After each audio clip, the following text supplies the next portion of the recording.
Yo. What up, Jaded? What up, man? We was before we actually went live. We were just talking about the reasons why people will watch a TV show / series over and over again, or movie over and over again. And it's like it's a myriad of reasons for real. Yeah, it's a myriad of reasons, but who I don't understand is the people that don't do it. I don't get it. Did you really like it? Because like these, what up, McKenna?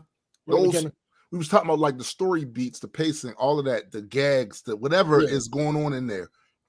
These things are pleasurable and release that dopamine. And once you get it the first time, you kind of want it again. Like one of the reasons I started watching Supernatural all over again from the beginning, I waited some months to go by. The reason I started watching it again because I wanted to get just a taste of that feeling, of the way the show used to make me feel when they nailed shit, when they got it right, when they like, yo, this is a great episode. The pacing, that's dialogue. Funny. What up, sis? What up, sis? Funny, because I was about to say that. There are a myriad of reasons to watch shows over again. Yes. Right? One of them is, unfortunately, if it made a turn that you didn't like. Yes. Because you get to go back and experience it as it was. Or maybe you want to go back and see maybe it's something that you missed that makes content right. They gave context to that. Yeah.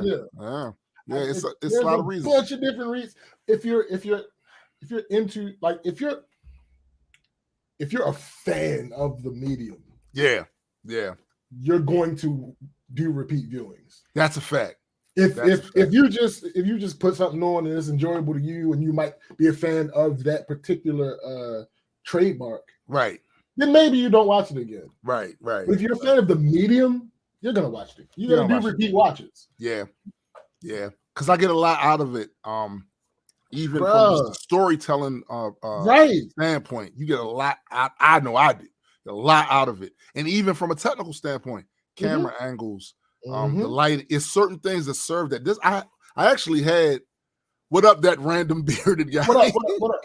Like I actually have had these conversations with rather pedestrian, in my viewpoint, TV show and film enthusiasts, right?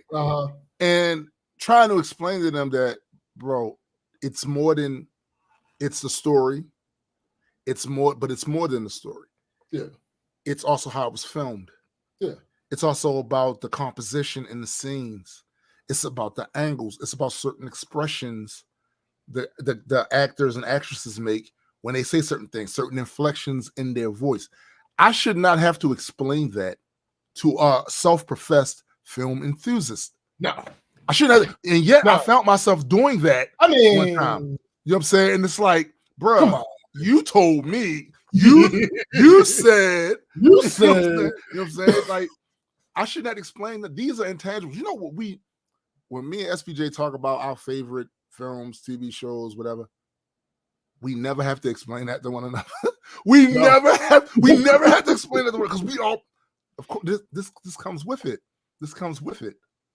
And of course, the added context for us being people that do film, that shoot video and do videography. So it's an added layer to it. It's what I used to say about music, especially rap music. There was an era, relatively longer than it should have been era, I believe. And I think it kind of bleeds in and now, some overlap of people that only care about the beat. Oh, absolutely. No, not bleeds into now. It's prevalent now. And I legitimately pity those people. Because I get to enjoy this on so many different levels. So many different levels than just a beat makes me do this. No, what's funny about that is I've changed my approach to beat making because of this. Because I try not to display it. Right. But a part of me is contrarian. Like, 100%. I'm not going to try to act like that. I'm just trying not to let it consume. Yeah, exactly. And in watching a lot of these beat videos and producer videos and all this other shit, I keep hearing it needs to be interesting. It needs to do this. It needs to do that. And then I start listening to songs that I like. and I start isolating the beat, and I'm like, that's just a 4-bar loop. Thank you. That's just a 4-bar loop. Yeah, if you're trying to sell a beat to somebody that don't know no better, then maybe, yes, you should make a show out of it. But if you're trying to put together a song, it's not necessary that your beat do gymnastics. Yo, and it was so crazy about that. And I think this comes with the lost art or the lost appreciation of what the MC is supposed to do. Yeah. The rapper is another instrument on the track. And this is the thing I have been trying to get into the heads. And thankfully it's worked with my nephew and my son and all them. But your voice, your cadence is another instrument on the track. It adds layers to it. What up, Fabo? I think people have forgotten that. And I think that may be another reason why a lot of these dudes are going ODing on the production of the beats, because they're rappers. No, that's real shit. That's real shit. Fam, you ain't never. Are you good for the 25th? You ain't never say nothing in the chat thingy. It was good, folks. Cocaine 2.0 coming soon. Sis says the first time you enjoy your plate, it's about the whole dish. The second time, you can start to enjoy the flavor palettes of the ingredients. No, you know what's funny about that? Even the nigga that I sent I didn't actually send you his video, but the comments I sent you, the dude that did the video, he actually mentioned something similar to that in his review. He was like, I watched it 3 times. I watched it the first time to get the emotional stuff out of the way. Right. I watched it the second time to analyze it as a movie. And I watched it the third time to see if I can catch anything that I didn't catch the first 2 times. And I'm like, so why didn't he? So he should have gotten. Okay. Listen. Again, he's biased. He's letting his bias creep into his analysis, and I'm not going to trash him for that, because it's not an easy thing. And it's also not uncommon, right? Which is why because it's so easy, it's not uncommon for that to happen. It is. It's clear to me. Yes, Feb. Oh yeah, you say yeah. Okay, cool. No, it's not an easy thing to avoid. Like I'm not trying to, like I say this in my deeper dives. Like I can admit that something is an issue while also admitting, yeah, I understand how you can fall for this issue. Right. Like, I'm not condemning you for it. I'm just stating the fact that you're doing this thing. You're doing this thing. You're absolutely doing this thing. And you can't see it. Right. You can't see it. You're too close to it. Like, nah, remove yourself from this, and then you'll. I think part of the way to be able to recognize is to acknowledge it. See, if you go into acknowledging the bias, it's easier for you to account for it. When you don't, and you're in denial about it, right? It makes it harder for you to see when that's exactly what you're fucking doing. Yeah. But what I will say is that particular guy you're talking about, from what you told me, he wasn't on the bullshit, the toxic bullshit of the previous months and maybe almost a year ago, where people had these outlandish, just ridiculous expectations about certain things. And it's like, bruh, you are revealing a lot about yourself when you don't even know it. Yeah. You're revealing a lot. Right. You too close, man. Yeah, man. Like some of these guys. You know what? No. We're gonna get into that later. Okay. Because I was on the fence on whether I wanted to talk about this nigga, but you just convinced me. Okay. Bet. Because we definitely gonna. I gotta talk specifically to my demographic. Specifically. Yeah. And to subsets of my demographic, to be clear, subsets, not even the whole thing, but Right. Some of y'all just got. What's up, Cosmic? Some of y'all little. Y'all doing too much. You're doing too much, and it's also what up, Mr. Anderson, and it's bleeding over. Mr. Anderson, and you're also it's also bleeding over into other things in your life, and like we see you clearly, even if you don't see yourself. We see you clearly. Absolutely. Yeah.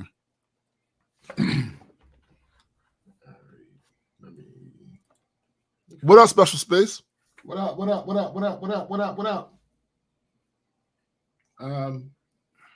right, let's get this show on the road. All right. Welcome everyone to the Black Culture Geeks podcast. This is my man SPJ. I am Tombstone the Dead Man, and we are just a couple of geeks talking about pop culture from a black perspective. Facts indeed. So we have quite a full show today. We want to talk about some stuff.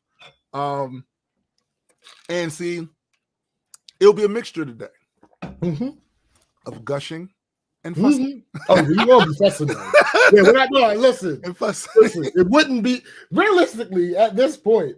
Everyone should understand. The vast majority of the time, we gonna fuss. Yeah, because the world. But listen, it's the world.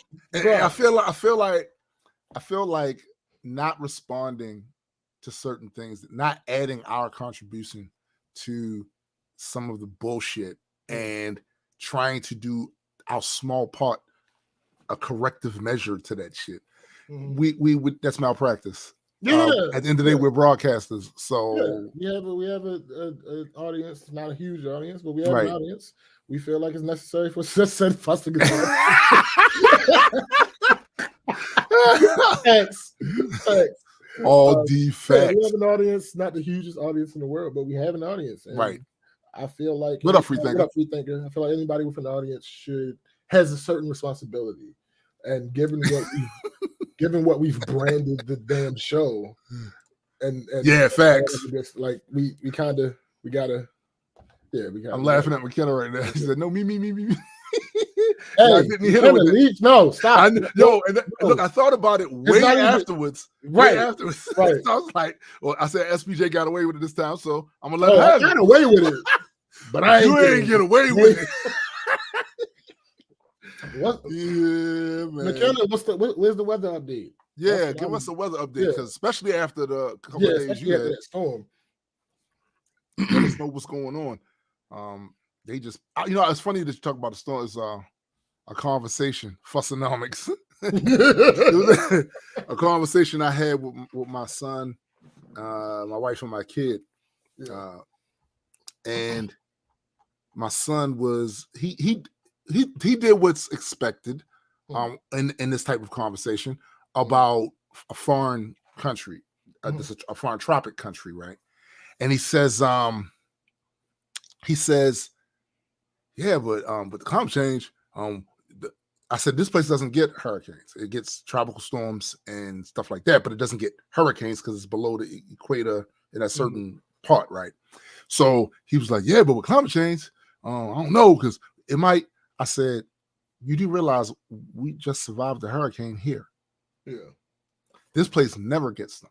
So let's say that because the trend over the next 30 years, right, is that this place all of a sudden starts to get it. Imagine what this place will be, because this place already gets them. This place already gets them. Right. All right, McKenna said 92 degrees Fahrenheit now with 82% indoor humidity. That's disrespectful. It is. It very much is. There's no other way for me to even state it. It's disrespectful. It's simply disrespectful. It is. It's terrible. But anyway, I think we should go into what our weeks were like. Yeah. So I don't know how long yours is. Mine's isn't super long. Right. This week, of course, it went mostly as it usually does, with me not getting enough sleep. Yeah. That, and also dealing with cats throwing up all over the damn house. Well, I mean, and me fussing. It's the usual shit. Yeah, sure. Character creation, world building, working on, of course, the comic book next issue coming out, and all of the different things that we got to do concerning that. Dealing with customer service stuff. And it's one thing, like one of the things when I was working for other people, looking for employment, especially at a younger age, the one thing I was trying to avoid was working with the public. Because, and I'll just be blunt, the public sucks. The public 100% sucks, right? And yes, you will have good customers that you deal with that come in and be polite. And some people come in after having a bad day and they want to take it out on you. Or some people just have their whole personality is a fucking bushes of thorns, right? That's just what the fuck they are, right? So they come in with that abrasive bullshit with you. And Fed just basically summed it up for you. Yeah, he basically did, right?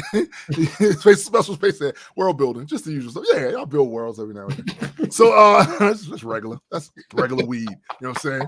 It's regular weed. Speaking of weed, it's legal here now. Yeah. Recreational. Yeah. I mean, neither one of us smoke. We don't smoke. But we not gonna hate on y'all. Y'all getting what y'all want. Hell yeah. Handle yo, I'm happy for you. Go get that. Absolutely. Go get that. Oh, and as an aside, I believe all of the convictions in the state are going to be reassessed. Yes. So yeah, and which is Fab dumb. We about to Fab dumb. Look, look. It needs to be looked at and analyzed for what it is, because y'all locked up a lot of people for that bullshit. Y'all locked up a lot of people for that bullshit. Y'all affected a lot of people's employment statuses. You actually affected people's family status. Hold up real quick. That's facts, sis. With the weed and the first black governor. What? Yeah. Hold up. And for the record, least anybody be confused. In the last 246 years, there's been roughly about 2,000 governors. Out of that number, only 3 of them have been black. Yep. And this is including my man Wes, who, that's the other thing I want to kind of talk about too. Wes. I told you guys before, and I stand 10 toes down on, I don't trust any politicians. Facts. Fuck them and feed them beans. Right? Except for if I know you. If I know you personally. Hold on. Maryland, Cosmic. We are, Tim and I are from Baltimore, Maryland. Yeah. Look, if I know you and I can speak towards your intentions because I know you personally, that's different. And of all of that, I only know one that became a mayor, and I knew her for years before she became a mayor because we used to date, and then we remained friends after that, right? So with Wes, though, I don't know him personally. However, I have seen his work.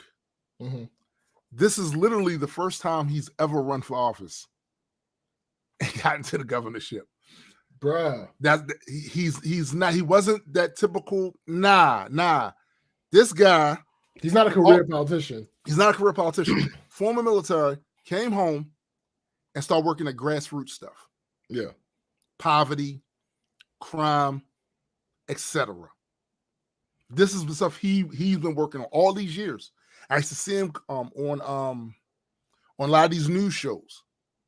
And every time he goes on the news shows, you can hear the passion in his voice about these things, working on these things. And there's something about authenticity that bleeds through, just like fake shit bleeds through. Authenticity bleeds through. And when you hear Wes talk, especially when you hear if you listen to his acceptance speech, this is a well-rounded dude that the experiences of his life informed him to want to help. He used to always talk about when his father passed and all the things that happened in regards to that. Like, you can tell that those past experiences informs how he wants to help. And he prioritized that, not politics. That wasn't his shit. To be truthful with you, he may not have won had the Republicans actually chose somebody that was legitimate instead of a cartoon character in Dan Cox. I also feel like Hogan had a lot to do with him winning. 100%. When Hogan wasn't as far right. No. And he also disavowed Dan Cox publicly. And he continuously talked against Trump. And I think he might have actually inadvertently. No, I don't even think it was inadvertently. The reason I say inadvertently is because party shit. Right. But like I don't think for a second his intention was to get the Democrats to win. Mm-hmm. That's what I mean when I say not inadvertently. But you know that I forget which state it is. There was an election that happened this past week where the former Republican, whatever, that wasn't going to run again, he supported the Democrat. Wow. Because see, there's a line. See, regular Republican shit is all the shit is tax cuts. Yeah. You know, fiscal responsibility, that whole line of reasoning behind that. Military, we love the military. That's regular Republican shit. Yeah. When you start delving off into the really weird bullshit, regular people who are like, yo, this is not it's like I used to say about being business-like, right? I grew up, when I was going to school, I had the business curriculum in high school, right? One of the things that I picked up from that was that they had every Wednesday, niggas had to dress up in business attire, and because it was a certain presentation that they were trying to teach us to have when in business. Yeah. What is more what is more crucial than having a business-like persona and presentation when running for the highest office in the land or running for any?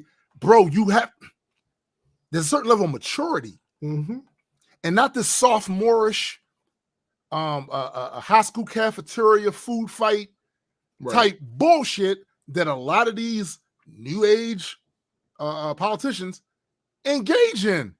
That shit look crazy. And for the rest of us adults, because at a certain point, the responsibility is on the citizenry, right? We always talk about this is about self-rule, right? At a certain point, this is all about the citizenry. The shit y'all, the sophomoric bullshit y'all accept makes you deserving of what you get. The stuff that y'all, that's funny.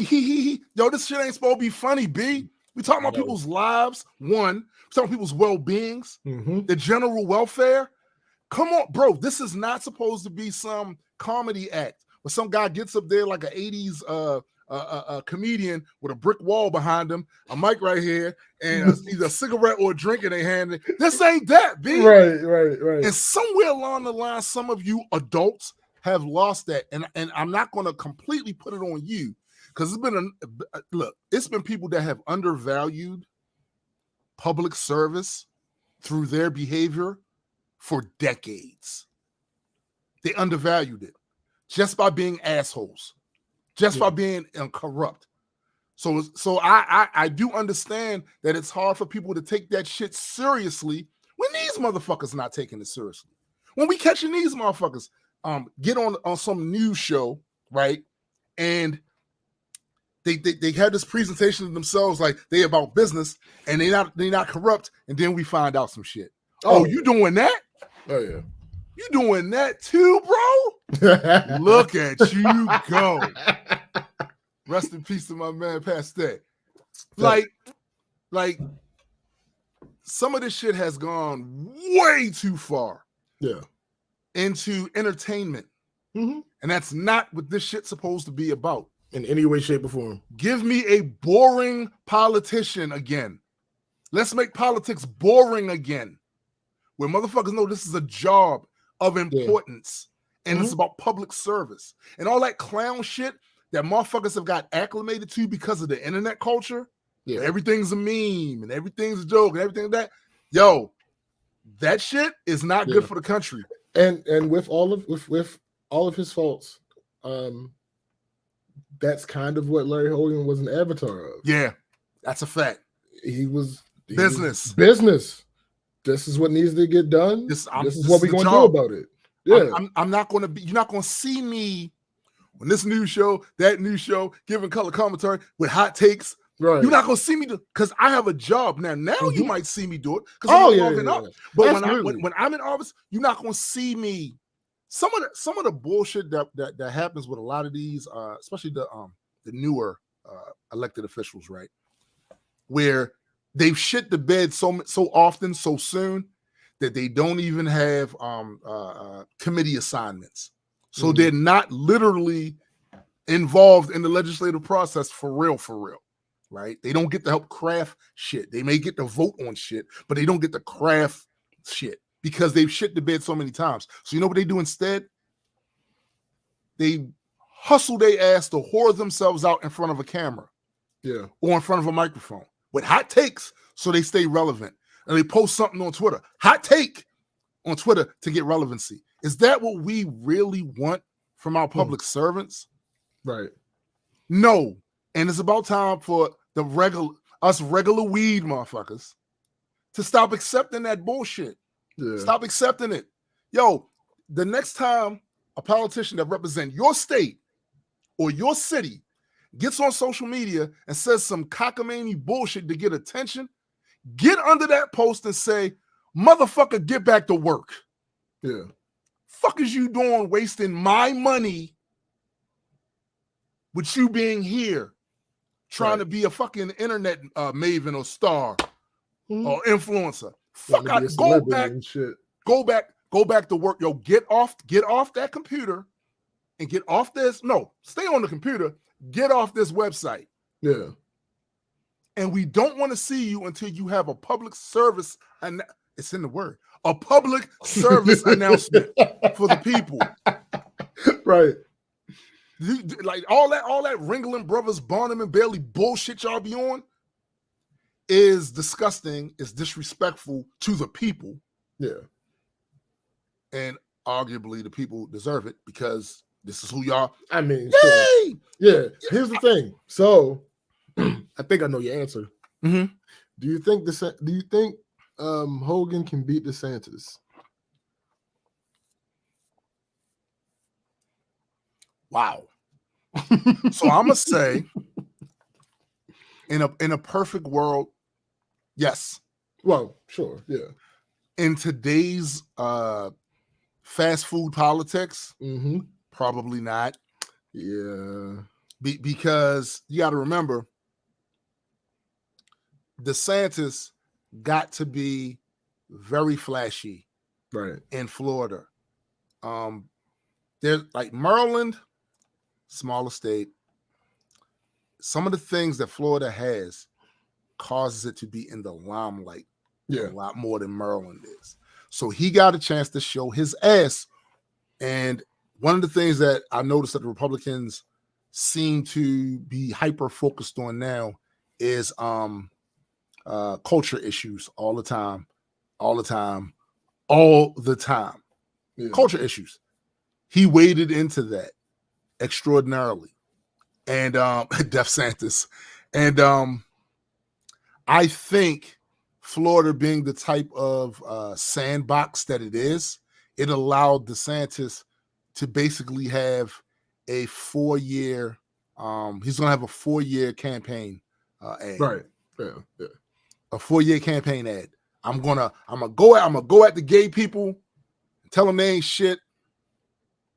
I'm gonna go at the niggas and tell them, yo, your vote ain't welcome here. Or we gonna be, why y'all voting? Y'all shouldn't be voting. We gonna make it hard for y'all to vote. He gonna go at he already has the boogeyman that people gave him. Like literally, the woke thing is a boogeyman. That's a boogeyman. And as long as he attacks that, because again, when those politicians over there on the right focus on culture issues, this is what amplifies to their base. Fuck policy. He gonna go at the woke. He gonna make liberals cry. So yeah, fuck policy. It's what you see happening down in Georgia to a certain degree. Yeah. Right? Like, yo, am I alone? Am I crazy in saying, I know this might be a hot take, y'all. Herschel Walker is not qualified to be a senator. Herschel Walker is not qualified to tie his shoe. I mean, I can't. So why was that election so fucking close? Right. Because people are focused on culture issues and not actual policy that can improve their lives. Here's the thing that people need to realize about that. Stop going so national with some of this shit. You need to be concerned about your state and what's going to be good for your state, because this is where you live. This is where you lay your fucking head and go to work. Yep. You should be concerned about that. So this is what happens when you worry too much about national, when it's time for you to worry about who's running your state. These people get caught up in the national conversations or what's good for a party nationally. Yeah. And what they don't do is focus on what you need in your state. So if you go and you put this jackass in office who doesn't know his nose from his asshole, right? You go and you put him in office. He don't know what to do when you get up there. So what's going to happen? The rest of the people, the experienced politicians around there from his party, are going to direct him to all the national issues. We need your vote on this. We need your vote on this. He don't have the cognitive functioning to have ideas of what could improve his state. Everything he talks about is the national issues. The things that's happening socially, culturally. Nothing about the stuff that's happening in your state, about that bridge that need to be fixed, about how the traffic jams down there. I was just down Georgia. Yikes. I'm about to go to Georgia. Yikes. Yikes. He ain't talking about none of the infrastructure of your state, none of that. He's talking about all these issues that are on the national stage. And on top of that, he's not qualified. So he's going to get in there, and as soon as he walks in the building, the other politicians are going to grab him and go, we need your vote here. Here, sit here, vote here. Sit here, vote here. And while he's doing that, getting their agenda passed, what's he doing for your state? That's it, sis. No public service experience at all. At all. At all. And this is why, this is, I think, what happens when we as a population allow the clown show. You allow the circus. You allow motherfuckers to get in there because they insult each other and you think it's funny. They get on social media and have hot takes and you entertained by it. You binge watching politics. And I got to tell you, the last few seasons of America suck. Yeah. Suck. Because it's too much fan service. It's too much fan service. These guys are just catering to the lowest common denominator in the way people see each other. They're catering to it. They catering to men's disdain for women. They catering to one demographic's disdain for another demographic. They catering to a native-born American citizen's disdain for immigrants. They catering to the lowest common denominator instead of what they used to say, refer to as our higher angels. Yeah. They're not doing that. They entertaining y'all. They getting out there. They got a rubber chicken and a cream pie. Going waka, waka, waka. And y'all motherfuckers going, that's hilarious. Y'all giving a laugh track to that shit. When y'all should be throwing tomatoes. Go back to work, you bum. Facts. What the fuck is this? We have to stop. See, the last thing I'm going to say on this particular thing. We let them flip the script where they become the parental figures and we the children. we're supposed to be the parental figures. Mm-hmm. Get your punk ass back to work. And we should be nitpicky. Nigga, why you don't got tie on? That's the place a bit. Get your ass back to work. Fuck you on Twitter for? You TikToking now? Nah, B. Get your ass back up there and do some goddamn. No. Legitimately though, that's one of the things that Republicans are saying that they need to start doing because of what Gen Z did in at the polls. They're saying that they need to start going on TikTok more. Yeah, that's a mistake. It's a mistake. You know the best way to get motherfuckers to support you in your next upcoming election and to send money to you? Do your job and talk about it. Yeah. It's really that. Yeah, it's really that simple. Do your job and show them. Like, yo, we passed this, we got this done, we got that done. We tried to get this done, but the reason it didn't get done, because these motherfuckers over here wouldn't allow. That's all I want to see from y'all when you come online. I don't want to see the hot takes. I'm done with the rubber chicken and the long floppy feet and that rubber nose and shit. I'm done with it. Done with it. And all of us should be.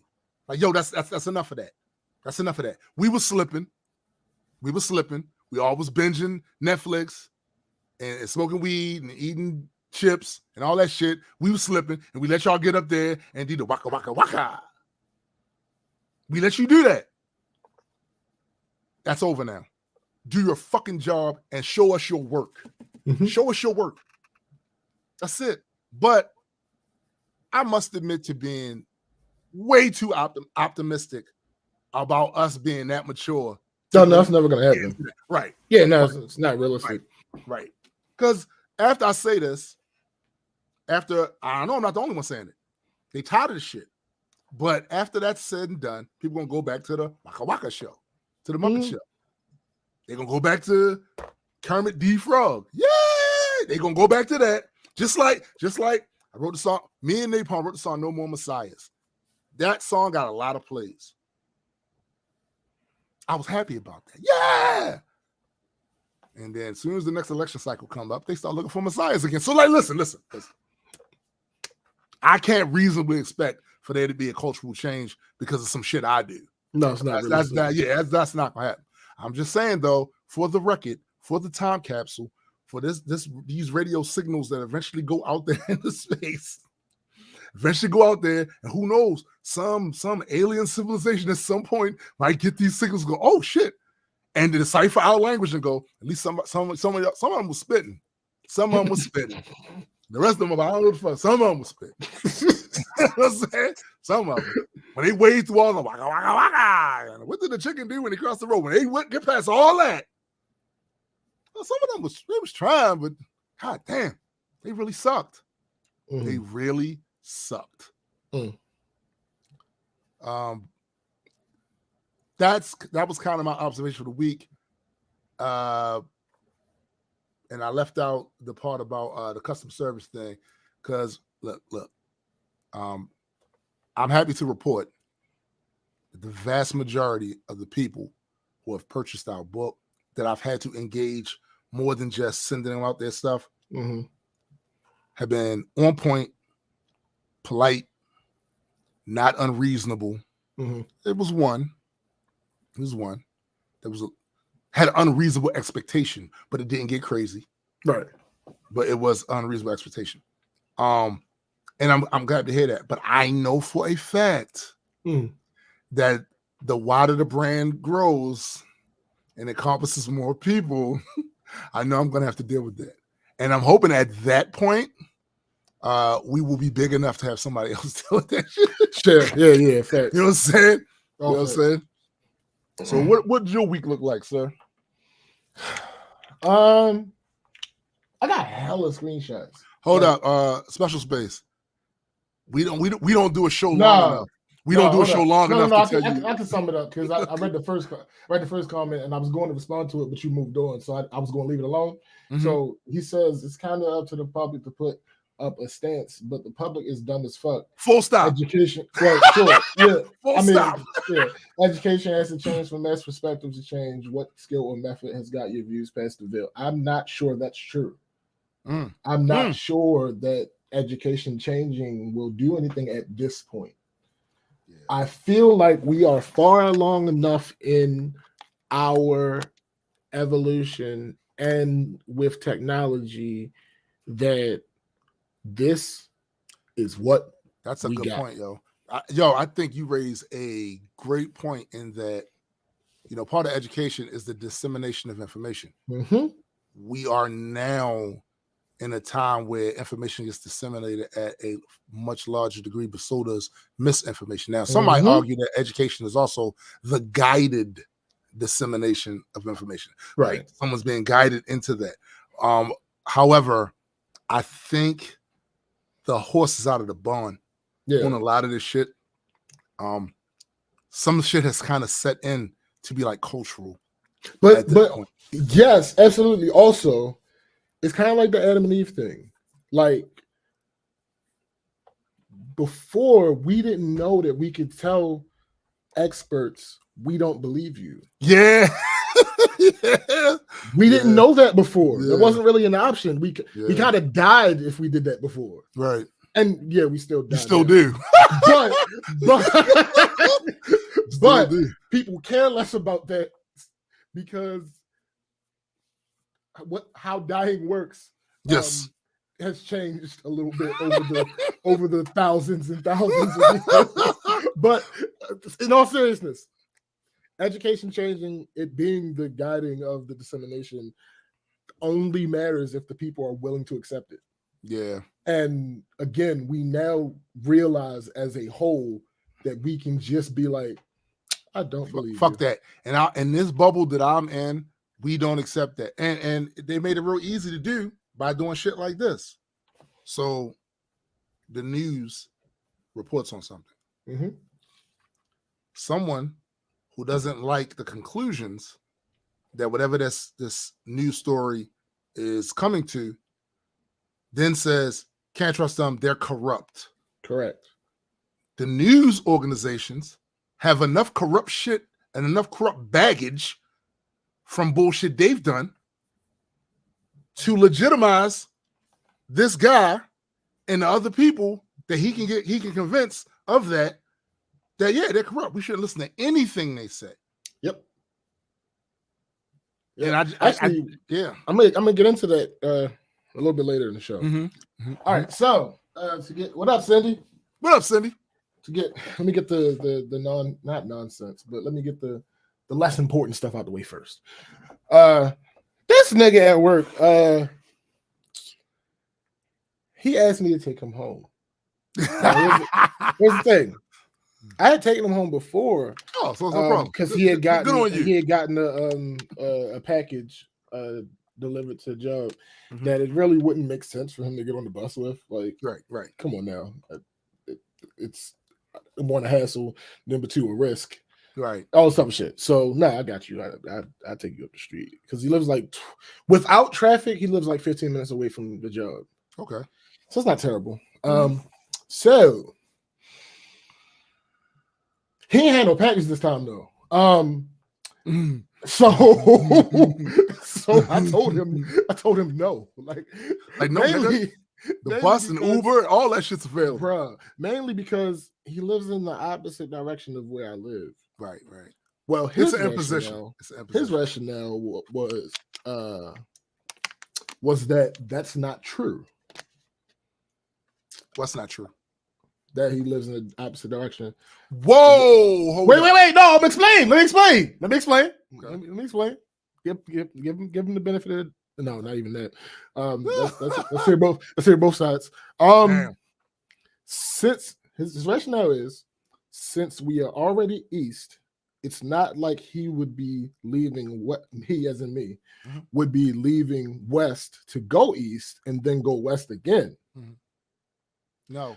First of all, no.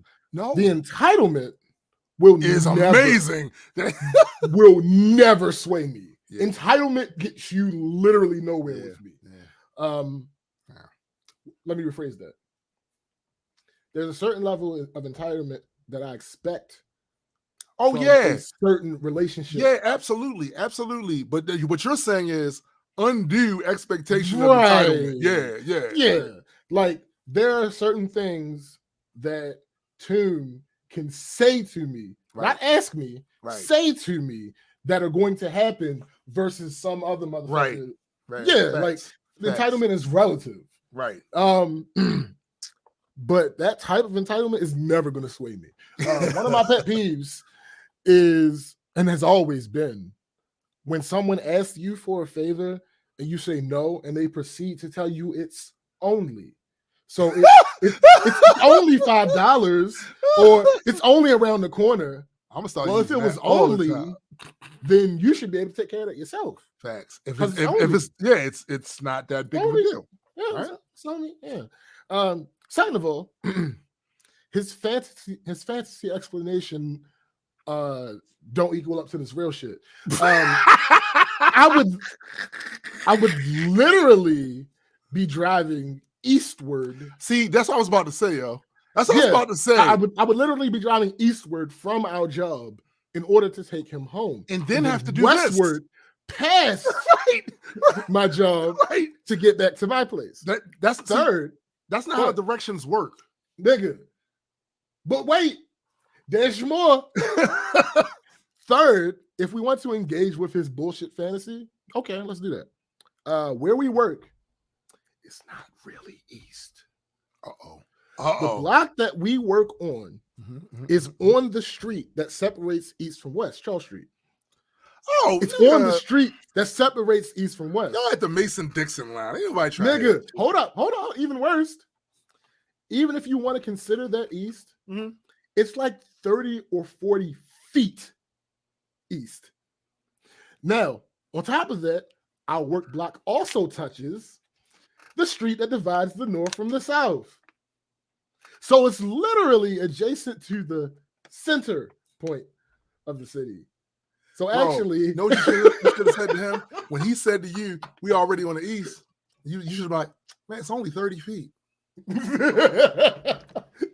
Or, yo, you believe in the east? This nigga believe in directions, yo. That's crazy. That's crazy talk. Yo, that's crazy talk. Well, here's the thing. I'm exaggerating a little bit. He is an entitled motherfucker. He's not as entitled as I'm making it seem. He didn't actually say it to me. He said it to someone else within earshot of me, because he would never have tried to argue the point with me. What he was trying to do was have me hear it and me feel bad. Right. That's what he was trying to do. But yeah, I don't really. How'd that work? How'd that work out for me? No, I don't know. Yo, Cosmic said, "Do you even east, bro?" No, I have no idea how that worked out for him. I saw him the next day. He seemed fine. It worked out fine. He slept. Maybe. Yeah. No, Facts said, "Get the fuck out of here." Facts. All right. The December trip. The December trip is completely booked. The only yeah. The only potential add-on is we may need to rent a car. And that's probably what's going to end up happening.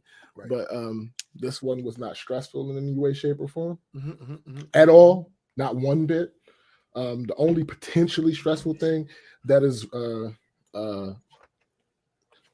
similar to issues I've experienced in the past was one person who was going to go and ended up not being able to go, but it was a legitimate reason. Right. So it wasn't a problem at all. So that's out of it now. It's still 3 more fucking trips that are in various stages of planning, and I don't know. I'm about to holler at the one lady. Like, listen, you gonna have to plan this trip because it's your birthday. I don't like. I love you, but I love me. Thanks. I love you, but I love me. All right. Moving on. Somebody help me understand this sentiment. In general, in life, fuck billionaires, right? Yeah. In general. In general, in life, fuck billionaires. Yeah. Mainly because there are very few decent ways to actually hit billionaire status. Very few. Yeah, there's so many different avenues of exploitation, some known, some unknown, that comes with that. And then also the reason I say fuck billionaires too is because me saying fuck billionaires doesn't hurt them. It does literally nothing. I'm glad you said that. I'm so glad you said. All right. So, but 2 fuck billionaires situations that I've heard in this past week baffled the shit out of me. One was professional wrestling, and the other one was the NFL. All right, both in relation to companies / teams paying the athletes. So with the NFL, and matter of fact, this is me divorcing my bias because it's literally with the Ravens, my football team. Right. And I'm not on the side of, well, basically the quarterback of the Ravens, he is a first-round draft pick. He's unanimous MVP, blah, blah, blah. He deserves to be paid. The man deserves to be paid. Is he? Hold up. What's he getting paid now? He's on the last year of his rookie deal. I think he's making $23 million this year. Wait, hold up for a second. Hold up.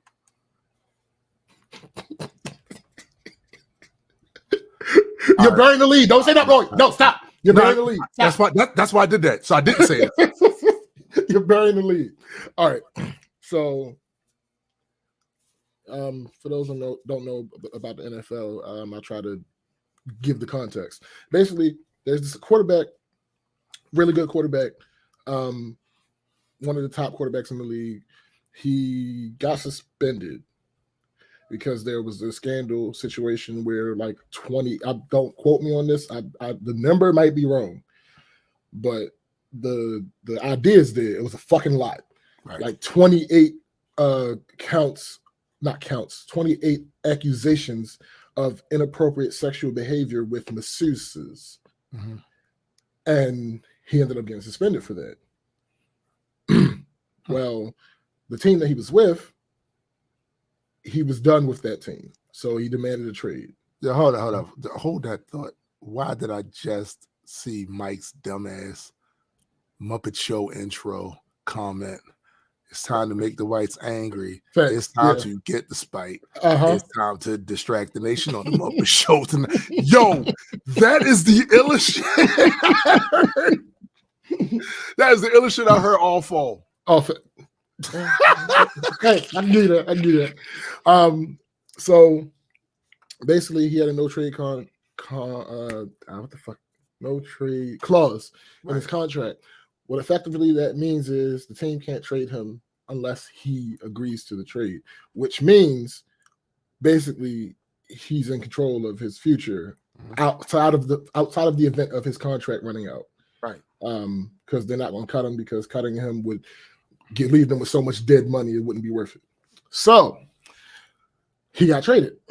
The team he got traded to gave him a new contract. This new contract had, again, the numbers might be a little bit off, but you'll understand you'll get the gist of it. $230 million guaranteed contract, fully guaranteed contract. Now, those who are fans of baseball, NFL contracts are not fully guaranteed. Right. This is unheard of. So there's an argument going on, 2 sides. One side is saying this is the new precedent. This is the new market.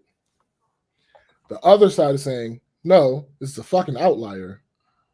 Number one, a player with his issues should not have gotten this type of contract because he clearly has these big looming issues. Right.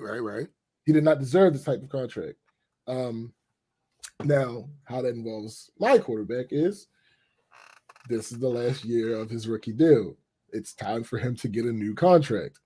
So the rumor is, because he's not confirmed this, no one has confirmed this. The rumor is that he was offered a contract that had $133 million guaranteed. And okay, cool. Apparently, it's not good enough. Again, it's no fact to that. This is the rumor. Wait a minute, not good enough for who? Him? For him.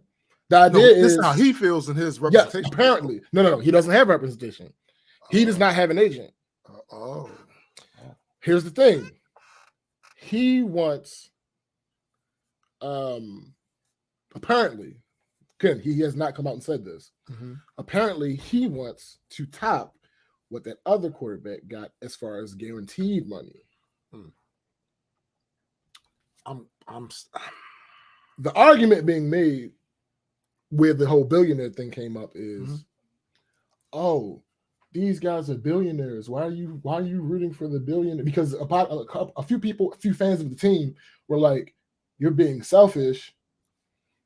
Get a good deal.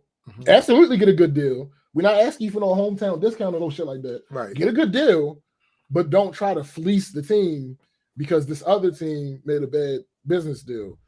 So the narrative now is, oh, why are you guys siding with billionaires over someone? This was the exact comment. Why are you guys siding with billionaires over someone who grew up and came from nothing? You could look at them and be like, that's me, but you can't do that with the billion. Right, so wait. Before you go. The one that got the fully guaranteed contract, that was $230 million for 5 years. A good quarterback, who has a sustainable, good career and wins MVP trophies and goes to the Pro Bowl and trophies. They can. I'm not saying this is average. I'm not saying this is what most of them do. They can play for upwards of 10 years. That's 2 to 3 contracts. Yeah. $230 million is just shy of $250 million. And he wants more than that, we're saying. I love his play on the field. I love his character that he shows. He does good shit in the community, all this good shit. He's effectively a billionaire because it's not the sheer amount of money. Right. It's not the sheer amount of money, because on top of it not being the sheer amount of money, you think that these the highest of the high, the cream of the crop athletes. What up, Stella? What's up? Just make money from their contracts? Of course they don't, bro. No, they have endorsements. Yeah, they buy businesses. Yeah. They do a bunch of other things. Yeah. Not saying that he will ever be a billionaire. That's not the point that I'm making. I know what I feel. But effectively, for our purposes, it's the same fucking thing. So I may need some of my understanding repaired in this. There's a certain budget for all the players. Yes. When you give an inordinate amount of money for one player, doesn't that then take from the budget towards other players? Technically, but just like all technicalities, there are loopholes. Right. So the whole idea is there is a salary cap in the NFL, but the problem is you can manipulate contracts in order to change things like that. Cash over cap is a whole thing. Right, Agma. So funny. And that's the thing. There was people on that same show arguing like, why wouldn't you want him to get the most money he could possibly get? It's not that I don't want him to get the most money he could possibly get. In a vacuum, give him all the money. Right? That's what I was about to get to, Cindy. Here's the thing. I was thinking that, right? I was thinking that. Everything. These contracts and everything. The owner has to have a portion of that money liquid when a new contract is signed. Facts. The owner has to have a portion of that contract liquid. These are the facts. So somebody in Baltimore for that team and someone in Dallas for that team do not have an equal. That's a no. Fact, they don't have the same budget. It's not how that works. That's the fact, bro. I don't understand. So no, I'm sorry. So my point with this example is no, I have no sympathy for him not getting a couple extra $100 million. Well, let me ask you this, bro. He was already a millionaire, wasn't he? He was a millionaire after year 1. This is year 5. My people. Can we rap for a second? I'm specifically talking about my fellow brokies. 20 million. Yeah, he's making like 23, I think, this year. We need a little perspective, right? So that's a lot of money.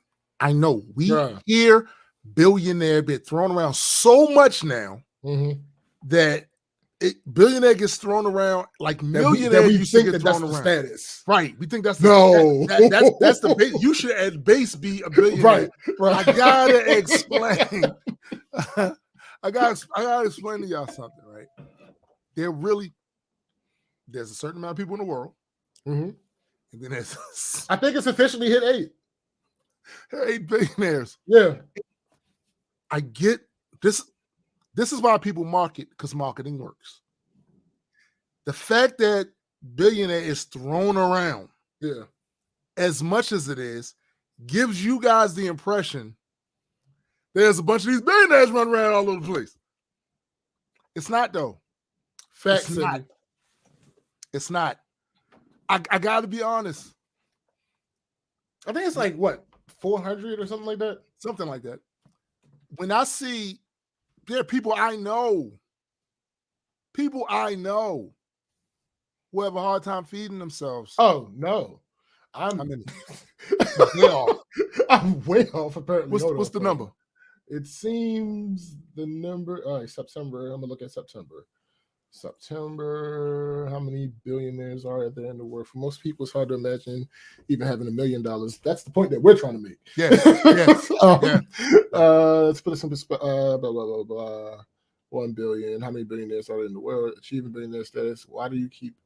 Specifically, there are 2,668 billionaires as of March 11th, 2022.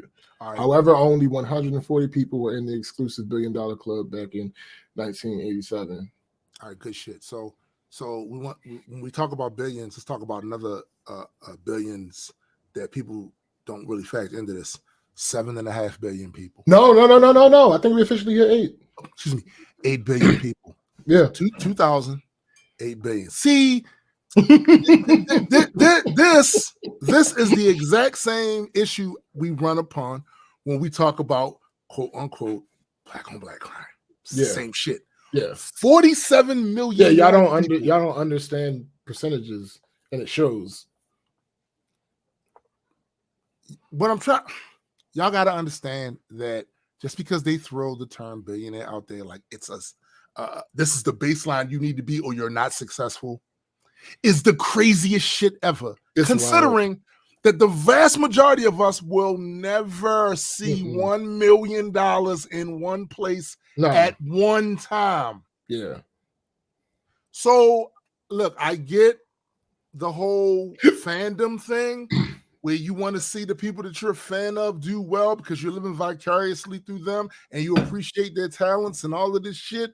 But we really OD'ing over here getting into these extended arguments with our friends and family over 20. He's a $23 million man. And y'all run around here. Come on, B. Come on. Hold on. Let's see something. Ogma made a very good mathematical equation there. If everyone gives me $1, I'll be filthy rich. That's a fact. That's facts. I mean, can't argue with that. That's a fact. His net worth right now is $5 million, apparently. Stella makes a good point too. And he says, if the markets crash, there will probably be about 2 billionaires left. I mean, sure. They are all asset rich. Yeah. Oh, that's the other thing to be clear, folks. All these billionaires, they don't have $1 billion liquid. He makes $25,000 a month. Mm-hmm. I'm sorry. Mm-hmm. I find it hard to find any sympathy from him as far as financials are concerned. I find it difficult.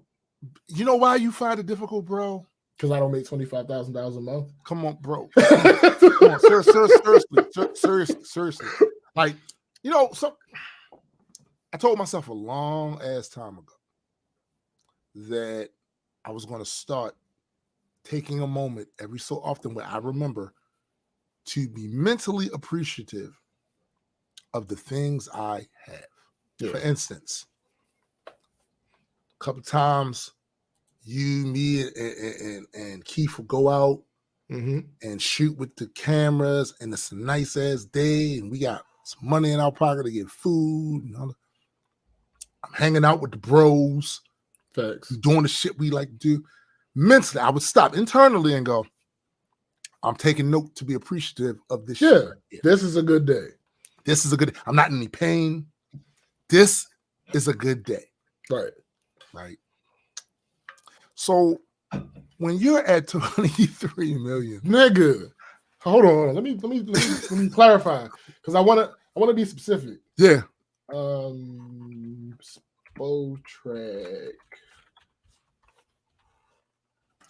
Just because this is facts too. It may not be liquid cash. They still can use it as collateral for a loan. It's money on that form. Facts. All right. So his first year, 5 years, 2018, his what they call yearly cash is how much they made, I believe, how much cash they took home that year, I believe. I could be wrong about that, but that's what we're gonna go with. Either way, even if I'm wrong, it ain't that different than what I'm about to say to you.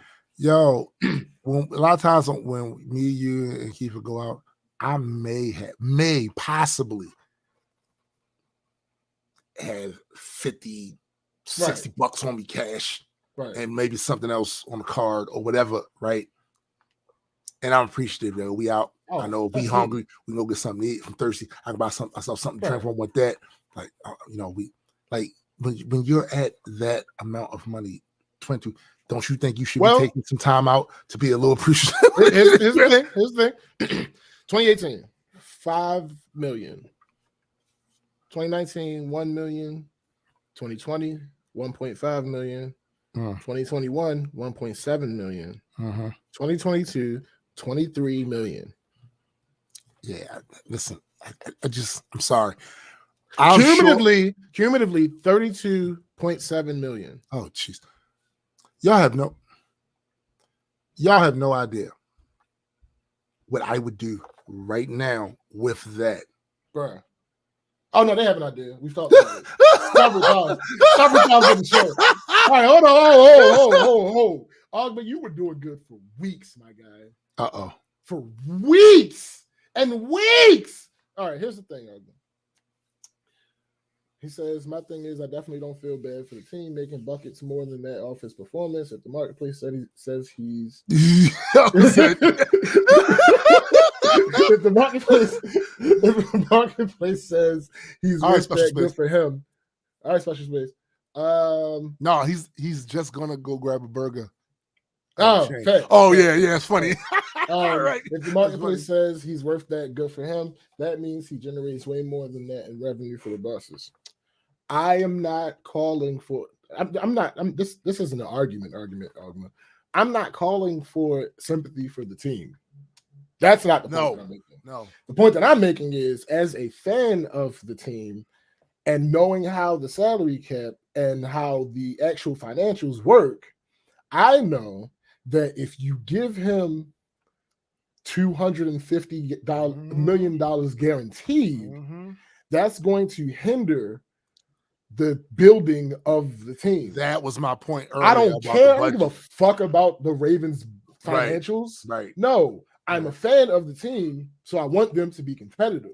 It's not, I I don't feel bad for that was literally my whole point about budgeting. Like, and the other thing is, I'm sorry. Also, the marketplace has not deemed this. One did that shit. Has done this. Right. There have been quarterbacks that have been paid since then that did not touch that. Did not come close to that. Right. That was one crazy. It was an anomaly. It was an anomaly at best. Yeah. And again, yes, he does make many more dollars for them than he gets. Yeah, but that's kind of the system. That's what you sign up for, though. That's literally a lot of us. When people say something, right, about the system, that's you have the defenders of the system, right, swooping in with their capes on, right, they defend the system and take them bullets for the system. So it's literally the system that he's going to generate more money for them, right, than he's going to get. Yeah. Like the system is, if I own a company, this is the system. If I own a company, I'm going to get more money to my employees once the company's rocking. In the beginning, no. In the beginning, the employees will get more money. Like right now with Majestic Comics, me, Graydon, and Joseph, we don't make any money. Right. But the people on our staff, they do make money. Yeah. Right. We don't make any yet because the company is not. It's not at that point yet. But that's the current system we have. And when people ran up on the system going, hey, yo, this is a lot of people jumped in the way of the system to catch the bullets. Okay. So I'm just saying, like, this is what we have. This is the sandbox. It's sandbox. All facts. And just to talk about hold on. Ogden says, right, I'm just saying usually players get fucked. At least he's on the other end of that this time. That's on the team. Is he though?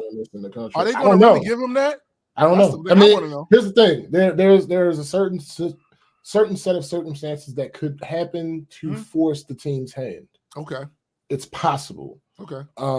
But I think if he doesn't, if he doesn't sign a contract this year, in order to keep him next year, his pay would go up to like 35 million or some shit like that. Oh, because the fucking franchise tag. Interesting. So I mean, no matter what, over the next 3 years, including this one, he's going to make at least $100 million. So let me ask you this question. Knowing what you know, when you have these conversations with people, also having that perspective, like, yo, $23 million is a lot of money. $30 million is a lot of money.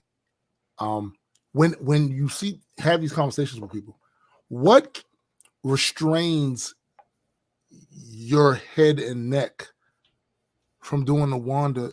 It's honestly, it is knowing that people are stupid in general. Yeah. Like the person I'm talking to might not be one of those, right? But you're talking about like in general, period. But in general, I understand that. And when I say stupid, I'm not talking about ignorant. Right. I'm talking about whether they have access to the knowledge or not. They choose not to use it. So that's a choice. Yeah, that's a choice. So I understand that your default might not be to actually look as deep as my default is. Right. So, all right, cool. You're uninformed about this. I'm either going to send you proof, or I'm just going to stop the conversation. There's no reason. It's no reason. All right, so to talking about, I mentioned Baltimore versus Dallas. The owner of the Baltimore Ravens' net worth is $6.4 billion. The owner of the Dallas Cowboys' net worth is $15.8 it's not billion. We're not in the same dollars. It's not an even he's almost triple his net worth. Like it's not in the same ballpark. We different. We different. Right. So, and like I said, in no way, shape, or form do I expect these individuals, the average neophyte. Well, no, I don't expect these individual humans to spend the bulk of their money on players. No, that's true. That's not realistic. Sure. However, whatever amount of fairness you attribute to it is a different story. It's not realistic. But the overall concept is they're not going to go broke. No, it doesn't make sense. People money that's not going to happen. It doesn't make sense. However, the odds of them going broke at $1 billion. It's very slow. But and yet, knowing all of that though, yeah, somehow the weight on my head and neck still forces it to be facts. No, facts. I mean, listen, it is what it is. But to conclude the whole thing about the fuck billionaires thing, when y'all make arguments, and the other thing was wrestling. It's people. I one of the channels that I watch, YouTube channels I watch, every time that there's a dispute between the wrestlers and the company, they always say, "Why are you defending billionaires? These people are millionaires." Like, that's a bad argument. What are you talking? But anyway, y'all sound like conservatives who didn't realize that they're being conservative. You're complaining about billionaires on the behalf of multi-millionaires. That's okay. So wrestling is a little different. It used to be a little different because what they used to pay some of these guys. Facts. No, before, yeah. And no guaranteed contracts. I'm talking about the top of the top. Yes, the top. They make millions of dollars. They getting it in. They don't make football money, but they make. And not only are they getting it in. See, previously with wrestlers, they spent 300 some odd days a year on the road. That is nowhere near what they're doing now. Don't get me wrong. It's still a challenging schedule. I think it's closer to like 240, or something like that. It's still challenging, but they don't. It's a significant drop. Yeah, and the thing is, as far as health and wellness, they're way better about that now than they used to be. Yeah, way better about that than they used to. Yeah, but like that just baffled. You're acting like the multimillionaires are the poor disenfranchised. Right. Like what are we talking about? Right and now? Really, here's the other question. Should we brokies be talking about that? Because realistically, this looks odd, yo. This looks really odd. Unless it is my job to analyze and study the financials of this particular organization or sport or whatever the case may be. Yeah. I don't feel I didn't even think about this before, but you are right. I don't feel like it's necessary for us to have our voices in this space. And now you know why I used to feel that way about when it got to a point in hip hop where the average Joe Schmo listener was discussing contracts with record deals, record labels, advances, and it got to a point where I was listening to all of this shit going, yo, shut the fuck up, bruh. This has nothing to do with you. This is between this artist, his lawyers, that record company, their lawyers, and the decisions they're going to make in a room that you'll never be in. Like your end of this, did you like the song? Are you going to pay for the song? Right. That's your end of. When I start seeing these people acting as if they were mini A&R and mini, I'm like, yo, what? Yeah, because here's the thing. As far as the hip hop thing goes, I don't give a fuck about the money. Yeah, I care about if the artists are being fairly compensated. That's a different. Yeah.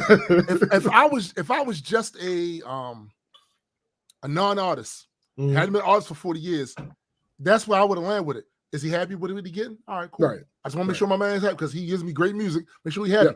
But getting into the minutia of the when I saw regular people, I'm like, yo, all right, so he got $1 million events and blah blah this blah. Okay, I don't listen. It's relevant to me being an active artist for 40 years, yes. But people outside of that, it's like, nigga, you don't even dance. Like, why are you concerned about what the fuck this guy's like? Stop it. That's what it is. All right, so let me get some of these. Let me get some of these screenshots. I got a lot of screen. It's not a lot. It's actually it is what it is. It's a couple screenshots. So one is this is just funny. A conversation between me and my mother because I was talking to one of my homegirls literally the night before this happened, and we were talking about well, listen, I'm not gonna say no names. If she hears this, she'll know exactly what I mean, but I'm debating on whether because in order to tell the whole story, I need to tell a part of something that she told me. Right. But I'm whatever. So somebody that she knows is engaged. And with what? With opportunity.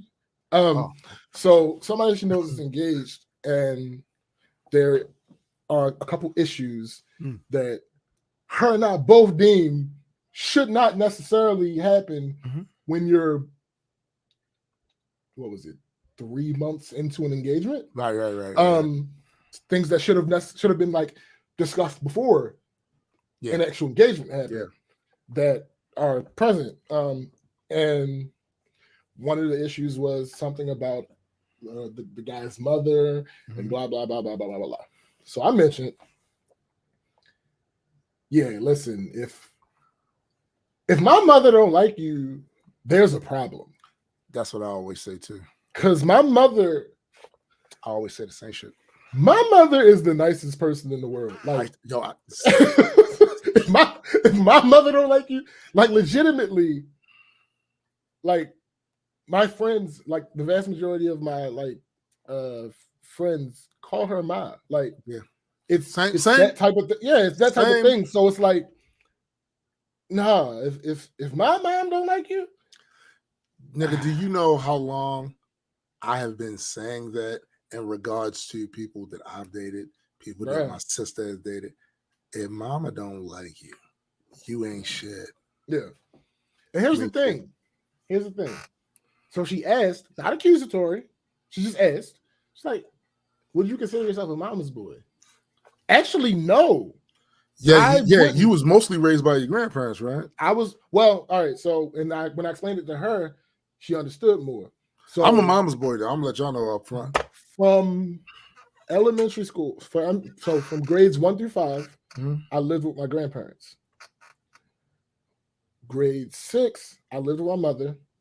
Grades 7 and 8, I was in Africa. Yeah. Outside of summer, I'm still living. So you're more a Kenyan boy. Grades 9 through 12, I was with my mother, but by the time I was in 9th grade, she had already gotten. I don't remember if she was with the fire department yet or she was still on the police side. But by the time I was in 9th grade, she was working for that system. Yeah, and she was doing 12s. Right. She was doing 4 12s straight. Right. 2 day, 2 night. So it's not like she was just always around. Yeah, I feel you. No, so after 12th grade, I went to College Park. When I came back from College Park, I was with her for a year. I moved out at 19. So realistically, I only lived with my mother for like 6, 7 years. Yeah. But I explained to her that has not had a negative effect on our relationship, though. Right. Like, I'm as close to a mama's boy as one could be without that being the case. Yeah, like we don't talk every day. We don't all this stuff. Like, but our relationship is amazing. And so, funny enough, I had that conversation with my homegirl, and the very next day, this happened. My mother texted me. I know it. First text. Do you know the exact time you were born? Yes. I said, no idea. I vaguely remember something around. You vaguely remember being born? Well, sure, absolutely. Actually, no. I don't even vaguely remember being born. I don't even vaguely remember being born. The earliest times that I remember, I can't even say the earliest times, but one thing do you remember being in a crib? What just happened? I don't know. It froze or something. Yeah. But do you remember being what? In a crib. No. What I do remember is I do. We lived in Virginia. I remember we lived in Virginia. Tidewater, Virginia. But I don't know how long we lived there. And I don't remember much about the outside of the house. I remember parts of the house that we were in. And to be honest, I don't even know why we were living in Virginia. Like, what the hell happened? I was born in Mercer. I was about to ask you that. I was born here. What could have possibly happened for y'all to have to go to damn Virginia? I have no idea. I'm going to ask her. I'm absolutely going to ask her one day now, because another thing about living in Virginia that I remember is I was talking like my uncle one day when I was young, like young. And me, just Chris, and his sister, we was talking, and I mentioned living in Tidewater, Virginia. And here come my uncle. Boy, you ain't never lived in no Virginia. Yo, what I appreciate the most about your uncle saying that is the boy he started. Right. Boy, you ain't never lived in no Virginia. Like, yes, I did. I absolutely did. And my mother cleared it up a little bit later. Right. But I have no idea why. But anyway. Boy, you know you.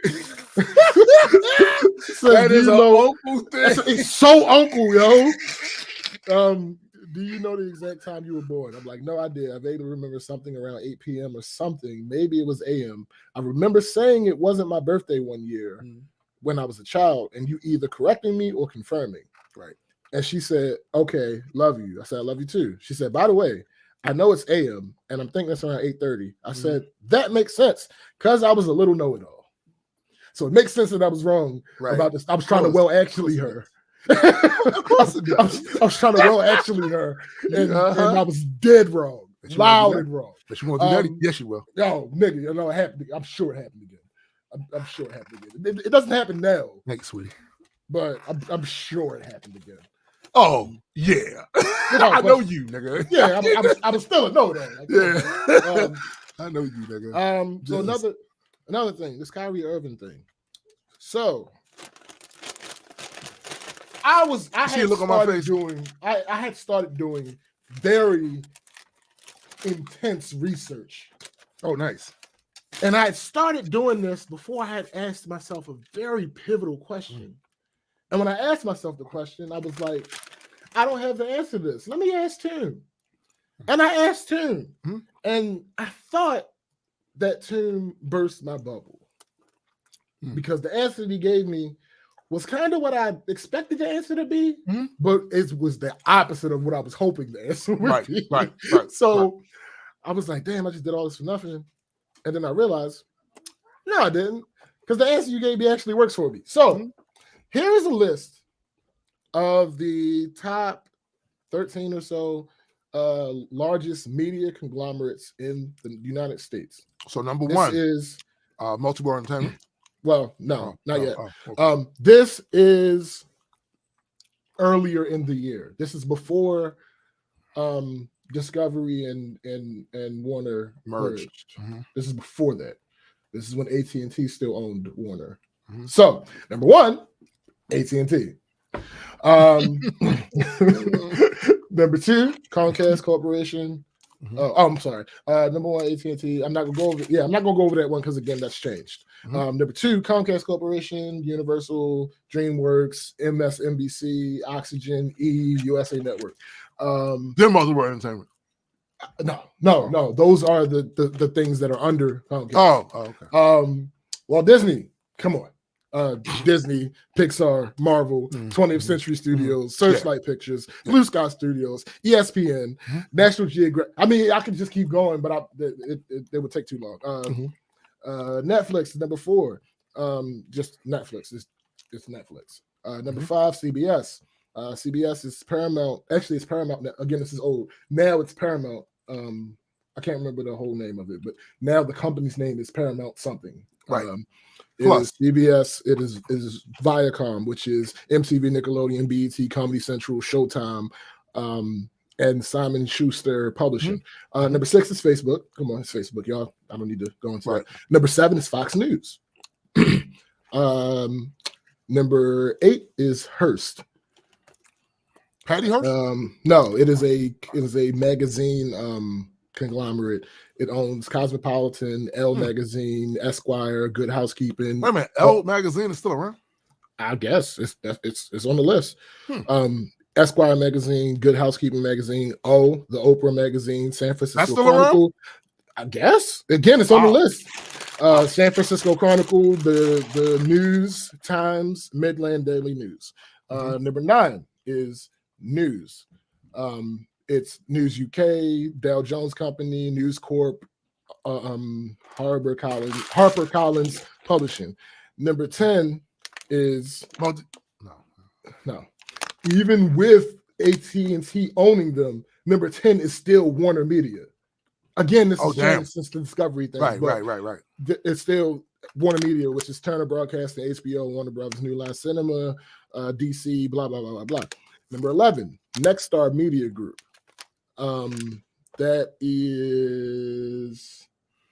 It currently controls 197 television stations, many of which are members of large networks such as CBS, Fox, NBC, blah, blah, blah, blah, blah, blah, blah. Number 12, Gannett. It is newspapers. So the Indianapolis Star, the Cincinnati Enquirer, the Tennessean, Great Falls Tribune, the Arizona Republic. Just the comics. I mean, no. Number 13 is iHeartMedia. That's weird to me, though. They got a bunch of shit. But I thought it would be higher than that. But I mean, it is what it is. All right, so the reason that I pulled these up is because I was going to look at their CEOs and I was going to see which of them were Jewish and which of them were not. The funny thing about you doing that is that there's been a lot of fake ass graphs floating around that people are sharing like this is. So it's funny. Yeah. So the question that I asked him was, is there any way that you can tell beyond a reasonable doubt whether someone is Jewish? And effectively the answer is no. So Judaism is a religion. Right. So unless they identify publicly, we can't make this claim. Right. From this list, I only found 3 people who identify publicly as Jewish. But anyway, so back to Kyrie. You niggas make me sick. Yo. And here's please say it. We're not even gonna give it a whole bunch of time. I'm just going to express it through this screenshot. And unfortunately, a lot of battle rappers got unfollowed this week. Yeah, yo, with the dumb shit. Yeah. LL Cool G, Saga too, had the same tweet. And Saga should know better. Yo, they took Kyrie Irving off 2K. Wow. Here's the thing. Tell me as you're not a fan of 2K without telling me you're not a fan of 2K. Now, I don't play 2K. I'm not a fan of basketball. But even I know what 2K does is they have this thing called live rosters.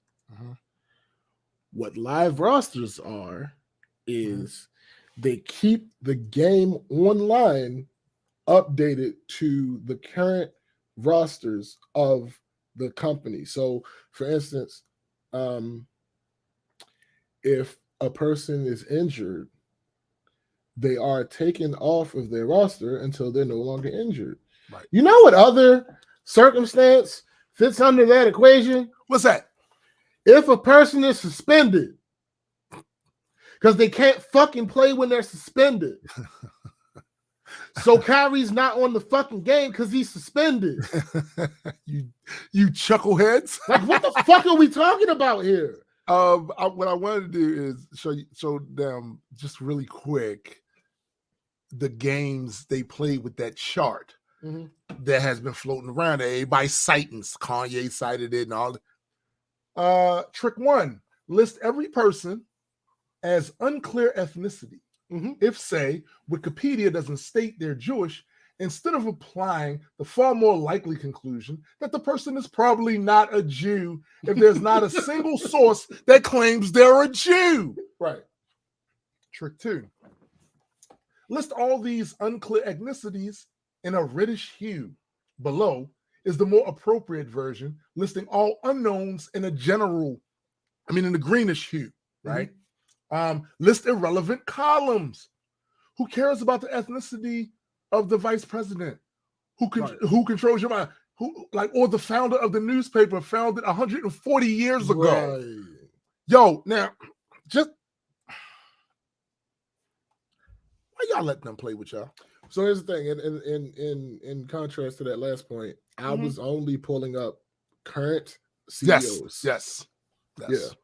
And that's the thing. Yo,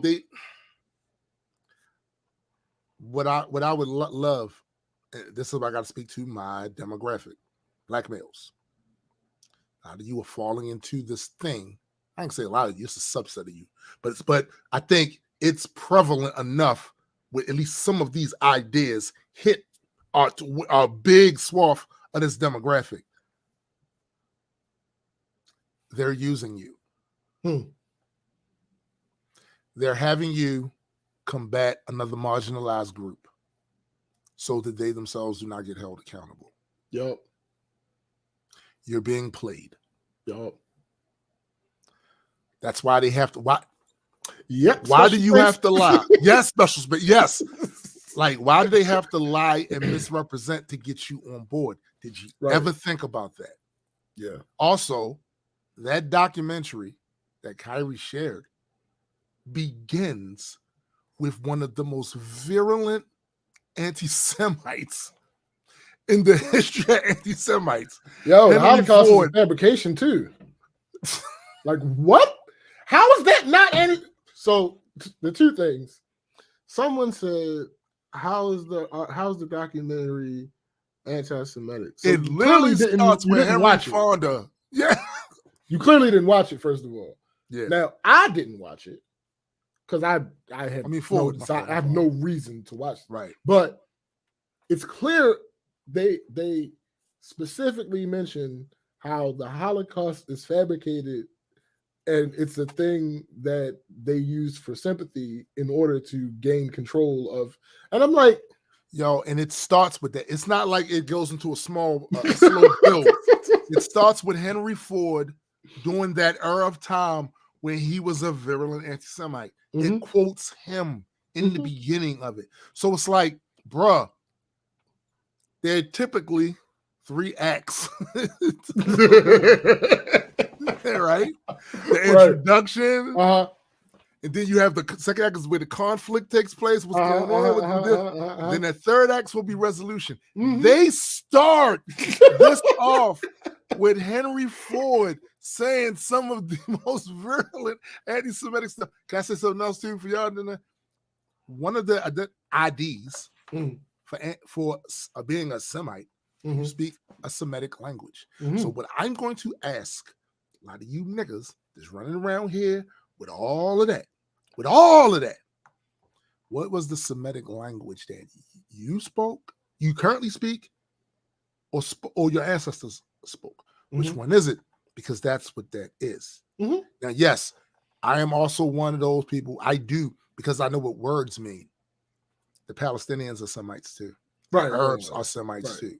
So if I understand how they coin certain phrases and then give them to people. So anti-Arab sentiment is rightfully placed under anti-Semite sentiment as well. I get that. It has latched itself onto Jewish people, but that also includes them, right?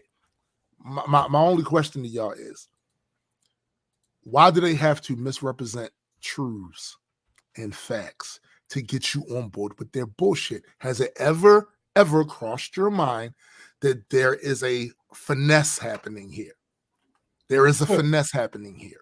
You know, like they're gonna get you all riled up about another marginalized group. These people that are creating these narratives and these falsehoods don't like you either. They don't like you either. Why are you letting that shit rent space in your head? I can tell you why. Because they can find historical evidence of legitimate grievance. They can. But the problem is they're misapplying why those things were done. Right. They weren't done in the business sense because these people were Jewish. They were done because they were capitalistic businessmen. Predatory capitalistic businessmen who saw an advantage to be had and took it. And you will find that amongst all demographics. All demographics. Mm-hmm. You're misapplying the reasons why they took advantage of this person that was ignorant to the system or the laws about the money and the economics. You're misapplying the reason. If you go and just look at Judaism. Show me the tenet in there that commands them to cheat you out of your money. It's not there, B. It's not there. That didn't happen because they were Jewish. That happened because they was opportunistic, corrupt businessmen. Yeah. No, thanks. Let me see. This next screenshot. I have two that could compete for Dumbass of the Week. These are the only entries that you chose to put in there. It's a bunch of So Tim Kennedy. No idea who he is. No idea if he's actually a person of Shut up. No idea if he's actually a person of importance because he has a blue check mark on Twitter, but I don't know. That don't mean nothing nowadays. I don't know when he got the check mark. Thanks, Ethan. Yeah, thanks, Ethan. I'm sorry for everybody listening. That's the new thanks, Brandon, but it's for Elon Musk. Thanks, Ethan. So nearly 60% of Gen Z voters support socialism. They clearly voted this midterm election. Obviously, their parents have failed them, but it's not too late to help them. This is the one I was talking about. Get on TikTok and Snapchat. Be kind and gentle, but be honest. That's not the Dumbass of the Week candidate. This is the one. Yeah, and they don't pay bills, so inflation and gas prices going up doesn't affect them. Now, here's the thing. I know that a lot of y'all are dumb. I know that a lot of y'all are dumb. So let me go ahead and help y'all out. A lot of them are dumb. No. 2 quotes, special space. So let me help y'all out. Let me help y'all out. The youngest Zoomers are around 12, right? So, okay, sure. And a bunch of 12-year-olds running around here paying bills. The oldest Zoomers. A bunch of 12-year-olds around here with bills in their name. I mean, that's facts. Because some of you adults we're gonna talk about that. The oldest Zoomers around 27. They paying bills, B. They paying bills. Like, what the fuck are y'all talking about? The ones that aren't on top of that. How old you gotta be to vote?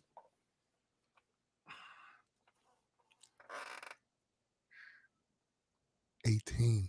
All right, so unless the logic is that only 18 and 19-year-olds are Zoomers, which we just saw is not the case. It's not the case. But unless the logic is that only 18 and 19-year-olds are Zoomers, then what the fuck are you talking about? Like, what is... They don't pay bills?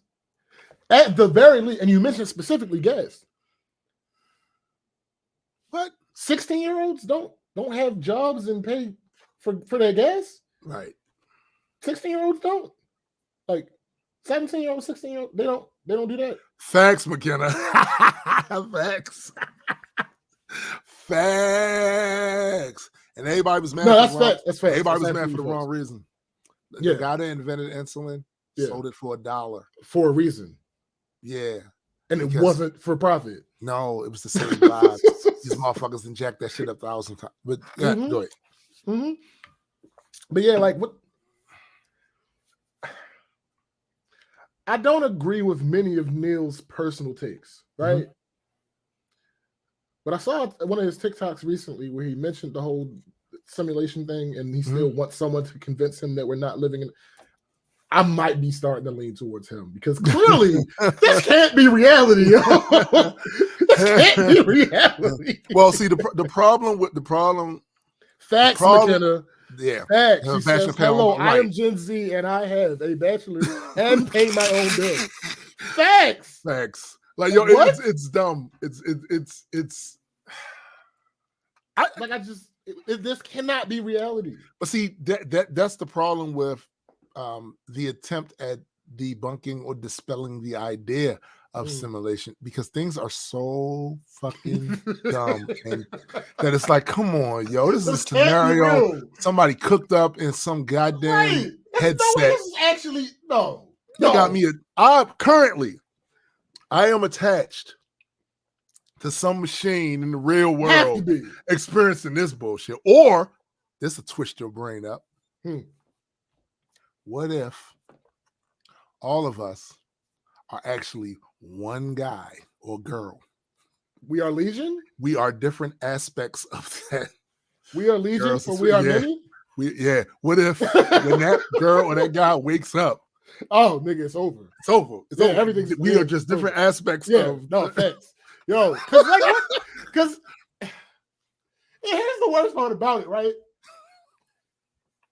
The chances of this person arguing in bad faith are slim. Yes. Like, they legitimately feel this way. Right. No, nigga, they feel this way. Yeah, they legitimately they feel this way. Case. Yeah, like, they believe that. What are we doing? But see, this is the reason why we got to march that fine line when it comes to the importance of belief.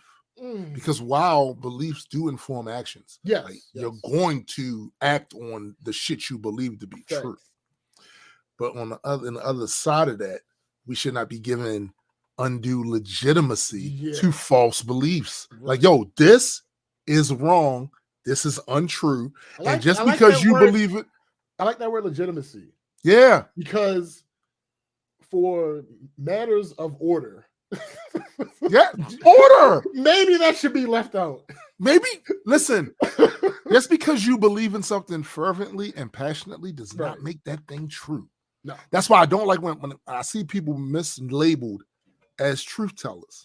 Because what happens a lot of the times is people will take that as if what they're saying is the fact. Right. Like they're telling you the truth about how they feel or what they think, but that does not mean what they're saying is true. Right. And a lot of times that shit gets mislabeled. Or, he's such a truth teller. So that's why. No, he's telling his truth, what he believes to be true. What he is saying is factually inaccurate.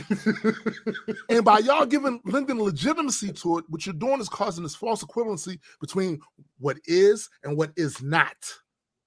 And saying, well, and you're splitting the difference on belief in the middle. That's what they're doing. What is not, and then the belief in the middle. Y'all splitting the difference. Saying, all things being equal, since both people believe it, both things, but no, there is some objective truth there. And either one of you is accepting the objective truth, or the other of you is not. It's that simple. It's really that simple.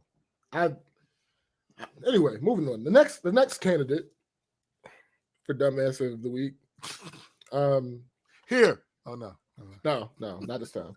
It's someone on Twitter who's not verified. So either they're not really anybody important, or they just didn't feel like giving the $8. You ask any woman from any race if she'd date or marry a broke man, and they'll tell you no without even thinking twice about their answer. But if you ask a black woman if she would, she'll say, as long as he's working towards becoming better. Like, y'all piss me off so bad. One of my biggest pet peeves in these conversations is when I see people take something that everybody does that could be a negative, right? Because I don't think this is necessarily a negative either, but that people will see as a negative and give it all to us.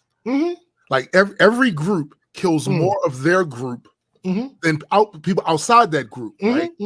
But they give that distinction all to us. Oh, black people. Oh, but black people killing more black people than anybody else kill. White people kill more white people than anybody else kill white people. Yeah. What are we talking about? We don't know. I'm convinced we don't know. I'm convinced. Yeah, we must be grasping at straws. And again, there are FBI homicide statistics to back up. Years ago on the show, I did a whole rant on percentages of people that are actually murdered versus or get accused of murder, right? Versus the one of them that actually get convicted of it, right? the percentage of the population of the African American demographic in this country versus the amount of us that kill each other, it's a fraction of our population, and yet all of us got to wear it. So, because this criminal killed this person, I did it. My mom's did it. My kids did it. Yeah, absolutely. No, this nigga did it. Right. He did it. This individual person made the decision. Did it.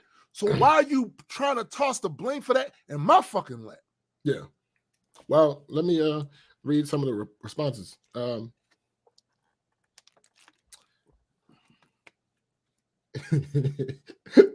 actually, there's a sub person who may also qualify for, but it's not this screenshot. This screenshot says, "I love how y'all think poor people in other races don't go out. Don't have relationships, don't make children, etc. Do y'all not watch Jerry Springer? Have y'all not ever watched Jerry Springer? Or Dr. Phil? Bruh." All right, so this isn't the person I was just talking about, but again, we actually might have another candidate. This dumbass responds and says, "So because someone else does it, we got to do it too." Okay, that's not the original argument. Stop. That's not the original argument. Yo, they do that as a deflection every time. Like, for instance, when you bring up the fact that, well, more Asian people kill Asian people than black people kill Asian people, they go, but if such and such do, I don't care what they do, I care what we do. Then why are you trying to? You started the comparison. Right. You started the comparison by saying we the only ones to do it. And when I bust your fucking head with the facts that we're not the only ones to do it. No, this doesn't matter anymore. That metrics doesn't matter anymore. And here's the thing. So they say, so because someone else does it, we got to do it too. Other races have wiggle room. That should be the least of our concerns. The OP responds to this person and says, "Thank you." No, fucker. No, that wasn't your point. That was not your point. Yo, they are so dishonest. There are a couple of things. They're dishonest, disingenuous, or they're just ignorant as a motherfucker as to how to present a fucking argument. Bruh. Or all of the above. This last screenshot on this. Actually, it's the last screenshot. Some dumbass says, "Broke people shouldn't date at all. If you're struggling to make your rent, you shouldn't be trying to make connections." I've seen that. Someone responds, it says, "Broke people should instead be looking to date and marry. Split rent, split bills, or marry up. It's been happening since the beginning of time." It happened since the beginning of time. That's a valid argument. Well, I don't know if your goal should be that, but well, okay. So this is what I'm gonna say to folks about my opinion on that part of it. It's part of social capital. That's fair. It's part of social capital, right? So who you marry or who you're with does determine whether or not you go up in social capital. Bruh, for years and years and years, rising above your station. Yeah. That's exactly what that is. Exactly what that is. Like classic example. In the Islamic faith, this is what they don't, you typically don't hear this from people that talk about the 4 wives thing. You don't hear why that developed as a thing over there. It was cultural and it just got fathered into the religion, right? So during the times of Great War and shit like that, where a bunch of men would go off to fight these wars and they would fucking die, leaving their wives and children without somebody to take care of them, protect them. And because of the way their society is set up, it was really almost impossible for a woman to do anything to feed herself and all of that with money and stuff like that, other than do some crazy shit, right? Yeah. Like prostitution, which ain't crazy, but depending on who is controlling what you do, that can be very dangerous, right? So what was happening was that if you had, which is the caveat, if you had the wealth and ability to do this, you could marry multiple women, therefore putting them under your protection, under your economics, their children and all of that, getting taken care of, and they're not just out here. Everybody a better shot. Because everybody a better shot. That's initially what that was about. And of course, the caveat of if you have the means to be able to do that. Now, you take that idea through the many iterations of it over the centuries, it came to the United States, and what did I see? I seen a bunch of bum roach ass niggas with these multiple women. They're Muslim. They're claiming they're Muslim, right? And they say, "Oh yeah, I'm allowed to have 4 wives." They're not married to any of them. That's number one. Number two, All of them don't know each other. So this is bullshit because the way that custom was supposed to be is it was only if the first wife agreed. The first wife had to agree to the shit. See, these are the things that they leave out of this shit. These things they leave out of it. Of course. Since they can do bullshit. Like, yeah, it doesn't have the argument. That's what y'all be doing. With other arguments. Nigga. That's what y'all be doing. That's what y'all be doing. So someone says, nah. I'm sorry. The first dude responds and says, nah. They need to sit at the crib and meet their goals before they go out and try to meet people. So somebody responds and said, oh, the old if you broke, you need to be miserable take. Fuck out of here. As long as you're working towards your goals of getting better, you can date. Niggas just supposed to be lonely because they broke. Well, the people that say that didn't do that. See, that's the thing that killed me about that shit too. First of all, a lot of you motherfuckers did not come into the world with a bunch of money. You didn't. And if your family had money, your family had money. Right. That still wasn't something you earned. You accumulated yourself. That was a luck of the draw. You happened to be born in a family that had wealth, right? So a lot of people that are saying that, they only saying that to virtue signal online because we don't know their past, and they act as though they never dated when they just had they were underpaid at some 9-to-5 job, right? Which is again, they saying this shit, completely omitting the societal factors that would have somebody be in a situation where they're not making much money. Things that are beyond the control of the person. They're in a certain spot, a certain lane in their life where their experience is not as valued by the workforce. So they're trying to get to a position where their experience is valued. They're doing something where their experience is valued so they can get paid a little bit more. Yeah. All of us have been in this space. If you come from a working class family, right? Like you're working at a job, there's not much money, but you need to get started with something. You got to get started with something, get some experience under your belt doing something so that the next job you go, yo, I did this for 5 years, blah, blah, blah. I learned how to do this, blah, blah, blah, blah, blah. Nigga, pay me, right? These people act as if that's not a thing. They completely omit all of this other data and just say, nope, if you're underpaid, you shouldn't be dating. As if people don't be meeting people. Like, yo, people want to come, like, the fuck is you talking? That's not even human. The shit they're saying isn't even human. Nah. It's not even human. It's not. All right. I think, let me double check. I think that it may just be time to get to the shits. Yibambe!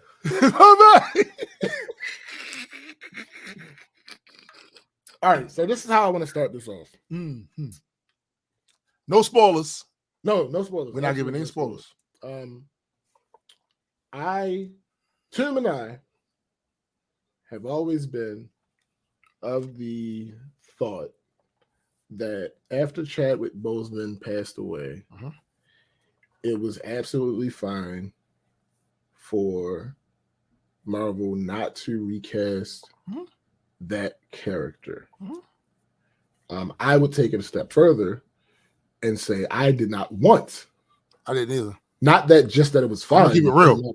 I did not want them to recast. I wanted to get that to my man Chadwick because I'm a fan of his work and the decisions he made, the choices he made in his career to do certain things. It was bigger than just getting money. It was bigger than all that. I'm a fan of that. Yo, Black Panther is an extremely popular character now.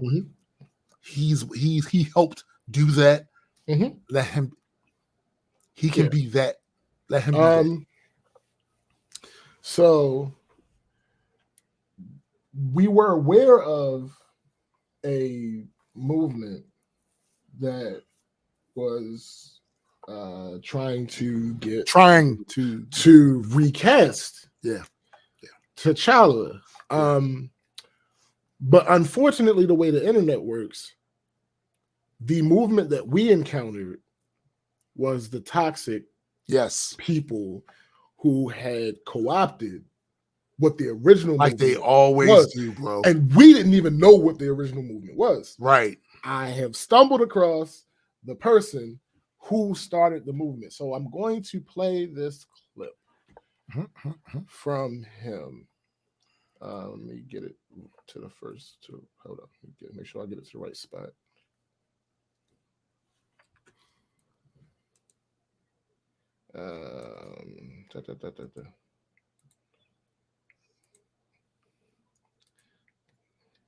Yo, FD talks too much sometimes. He does. He has a lot of exposition. Yeah. Okay. I'm almost there.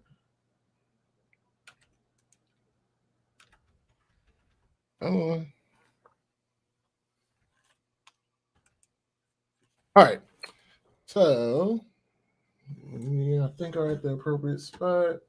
I'm going to go ahead and share this. Are you sure you're at the appropriate spot? Is it actually appropriate? Who knows? And I'll also be right back, but I'm going to go ahead and clear the air, not just on my slander, maybe, but also on like how I developed maybe a misconception on where you and this kind of effort stood around this issue. So I guess I'll let you jump in. Sure.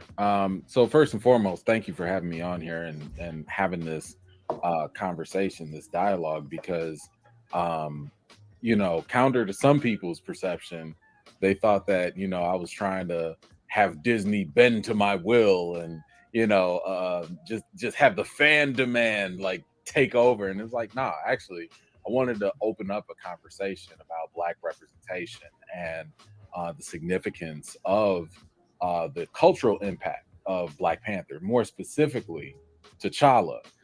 And, in my opinion, to honor the legacy and life of Chadwick Boseman and the work that this man put into this role for us, for all of us to enjoy. Just to kind of give you a brief history of like how all this happened. So back in back in August of 2020, we lost Brother Chadwick, right? And I don't know about you, I don't really cry over celebrities. There have been two that have hit me, and that was Kobe Bryant and Chadwick Boseman. As a professional film critic, like I've interviewed a lot of people and stuff, and that's been great. Chadwick was my mountaintop. You know what I'm saying? Like that was my favorite actor, you know what I'm saying? And right. I talked to the brother for like 5 minutes and I was like, yep, I can retire. I'm done. So like when the news came in, I'm sorry to kind of interject there. Chadwick had that effect. He seemed very special. I don't know if you saw the video I dropped Monday. I dedicated like the last couple of minutes to just kind of like engaging with, because from a political standpoint, there's a lot of problems with Black Panther. Sure. from just a Black liberation ideology. I want to put on my Hotep hat a little bit and reclaim that moniker from where it's went to. There's a lot of problems, and like I acknowledge that, but I also want to I don't want that to poo-poo or like cancel out the celebration of Blackness that the movie was. Yeah. And I think Chadwick is was an ambassador of what that was, because you could see how seriously he took it, how much it meant to him. All right, shut up, FD. Because I'm not doing it. To say, I agree with you there. No, that's real. So for me, losing Chadwick in real life hurt like a lot. Because I've been following his career forever, and it was just it just really got to me. And then, so that was August of 2020, and the timeline's important for people because the timeline also adds to some of the misconceptions. So that's why I'm adding this history here. August of 2020, Chadwick passed away. Just a couple months after that, December of 2020, Marvel came out and said like, yo, we're not going to recast the role of T'Challa. And I was just like, really? Like at all? Like forever? Like what? Because what people misheard or injected in themselves, I guess, there were no conditions or terms. They just said, we will not recast the role of T'Challa. Period. Done. Stop. Like that was it. They didn't say for now. They didn't say, well, we won't recast in this upcoming movie. We won't recast. They didn't say none of that. Right. So for me, I was just like, first of all, I'm still grieving over this brother. I'm still mourning the loss of this brother. The last thing on my mind was Black Panther. And keep in mind, I'm a huge Black Panther fan. Like, I did the Black Panther challenge before it was a challenge. I bought out a theater. I brought out my community. I brought out the kids at my local church to come see themselves. And, you know, and I'm trying not to talk about it because I get really teary-eyed about it and choked up, because to see little kids see themselves and hear the little girls be like, damn, I could be the smartest girl in the world. See the little boys like, oh my gosh, I could be a king. And I mean, like, you know, I'm getting, you know, already just that, you know, so, I cried during the movie. You know what I'm saying? Yeah. Twice. You know, so like just, all of this stuff meant something to me. You know what I'm saying? So when I'm hearing now, pause there for a minute. In the state of, hold on, let me all right. So what's interesting to me is how people will really downplay the impact of centuries of your image being shown a certain type of way. One thing about the human mind, as powerful as it is, is also at the same time fragile as fuck. Yep. It's fragile as fuck. If you take imagery and commentary along with that imagery about specific people, and they can only be this, they can only be that, that's it. That's their ceiling. People begin to internalize that shit.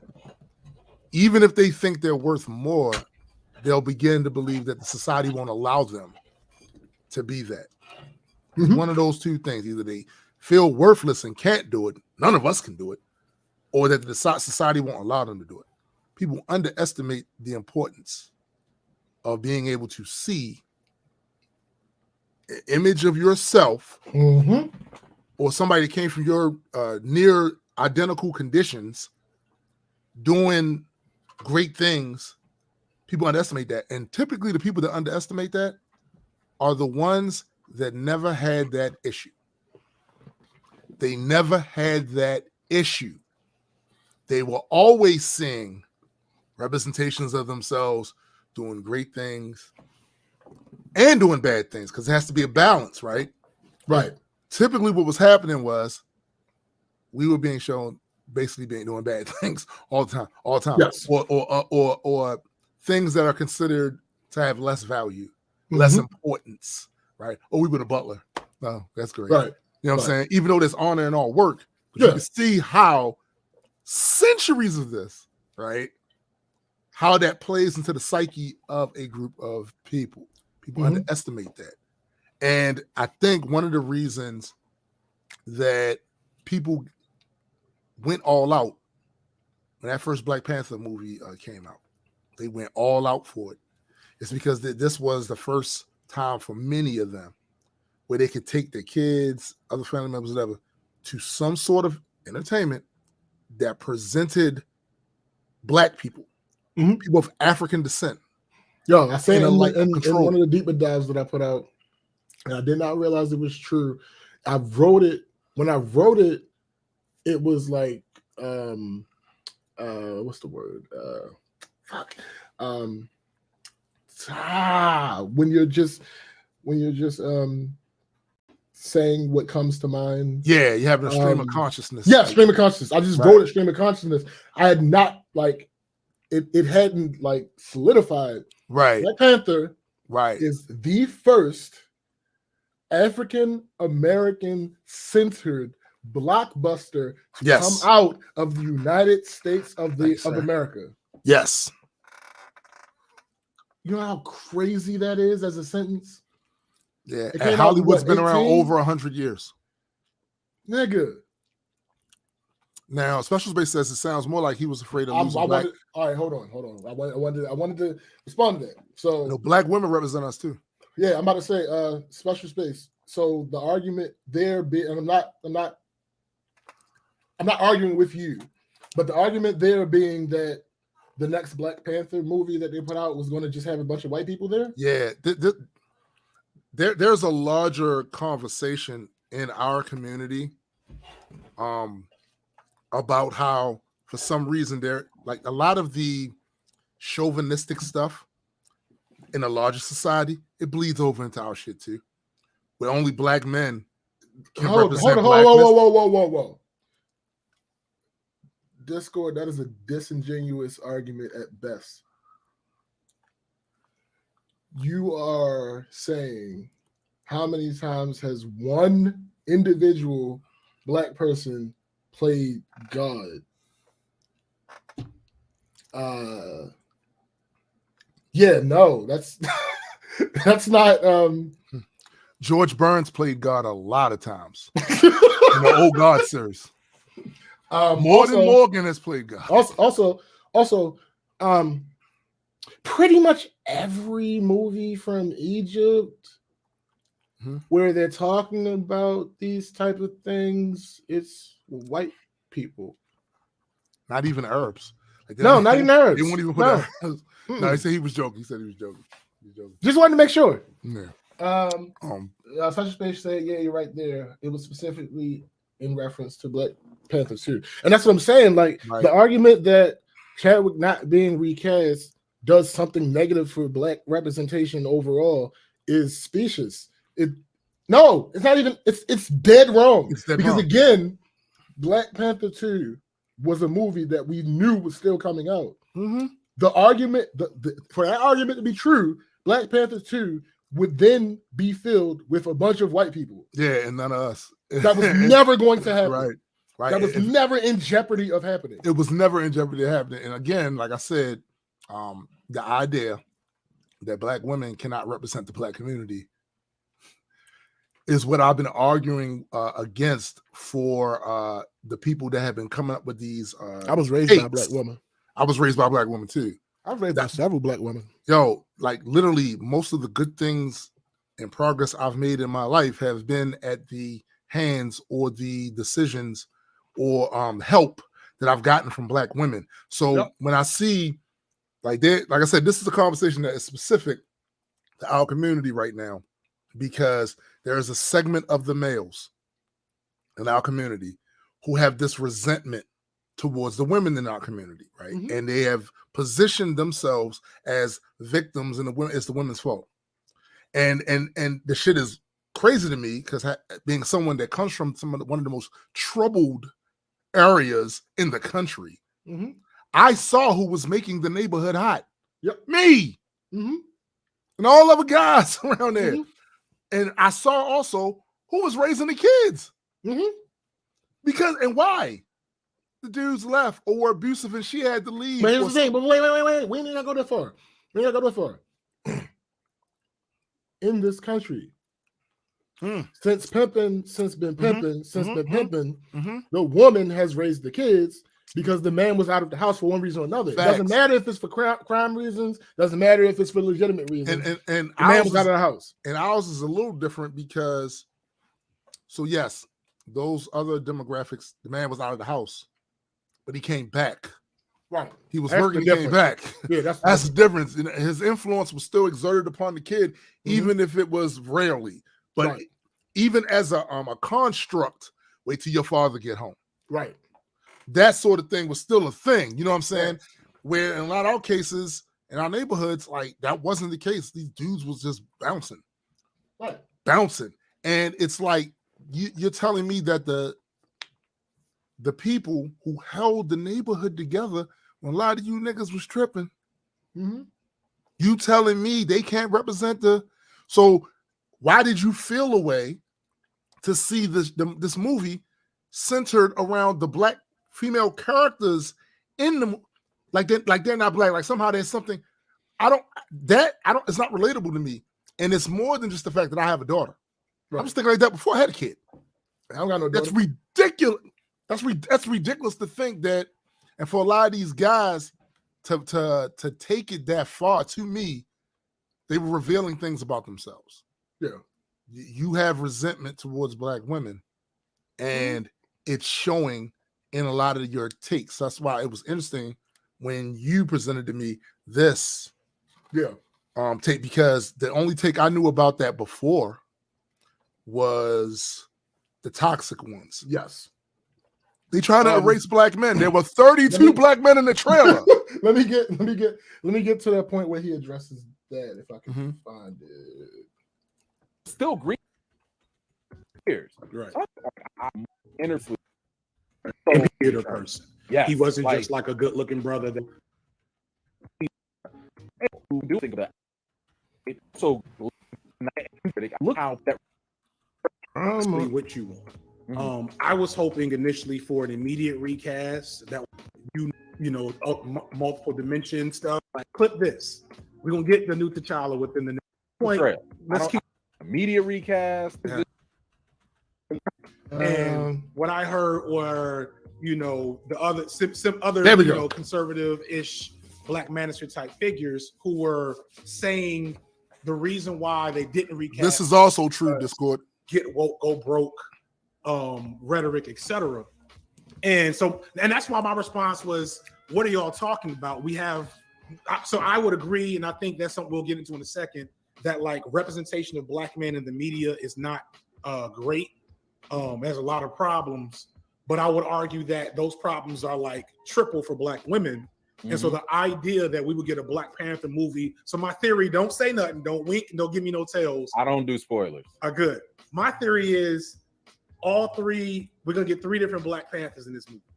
Okoye, Nakia, and Shuri. So no spoiler alert. That didn't happen, people. That didn't happen. All right. Hold that there. Don't remove That's that. my theory. I'll just leave it there. But I know at some point in time, it's very clear. I think it's very well. Marvel's known for doing tricks, so I don't know how well this theory is run now. I know. Yeah. Listen, one thing I did in trying to come up with this is, by the way, you like my stone cold face. Like I made sure I didn't give you nothing. Like, yes. I didn't give you nothing. But no, look, one thing that I did, like I said, I did not take crafting the petition lightly. I mean, I asked a lot of Black women for their take on this. Like, hey, is this offensive? Or if I put this language this way, does it sound like I'm being, sexist? Or like, can this be misconstrued? So I've always told people from the jump, before you judge the hashtag recast T'Challa, go read the petition and read the petition and the language. Everything is literally carefully crafted so that you could really see where we're coming from. Judge me off of that. Judge me, the 60,000 people off of that. Now, to your point about the other sidetracks that happen on social media. One thing that I started to do was I looked at other social movements. I looked at Release the Snyder Cut. I looked at Save Daredevil. I looked at, all these different fan-driven social media movements and other movements too, Black Lives Matter or whatever. And the one thing I started to notice was like, my goodness, imagine, and I'm not comparing the impact of these social movements, so please don't misconstrue that because that's happened too. But I'm like, damn, if you could just say Black Lives Matter and people take offense to that, you've got to be extremely careful with your messaging and focused, because people will literally run with anything, right? So taking those type of lessons, I was like, okay, I can't even call this recast Black Panther, because then people are going to be like, so you hate Shuri? So you hate all the other people that have been Black Panthers? And I was like, okay, let me avoid that. Let me bring the focus to T'Challa, recast T'Challa.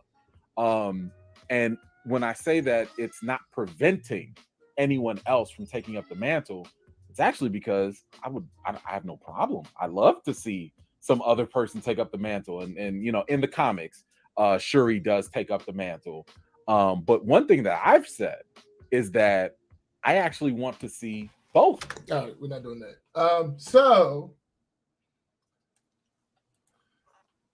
McKenna says would also like to say how many male characters girls and women have looked up to in the past. If you think boys can't look up to female characters, it's an issue with your own misogyny. Now, I'm working on this video. It may actually come out tomorrow for deeper dive, where I talk about whether you have relating to something versus representation. Right. I argue with many people about this, and it all started actually from Eminem. Agreed, Special Space. I'm glad he did not do that. When there was a time when niggas started forgetting who the fuck Eminem was. And you mean like now? Oh, I mean, no, but when they started. I see a lot of, when it started, okay. And then it's like, oh, well, I just can't relate to this and blah, blah, blah. So that's when I started formulating this thought in my head. But now I've over time, other examples have been added to it. And I'm like,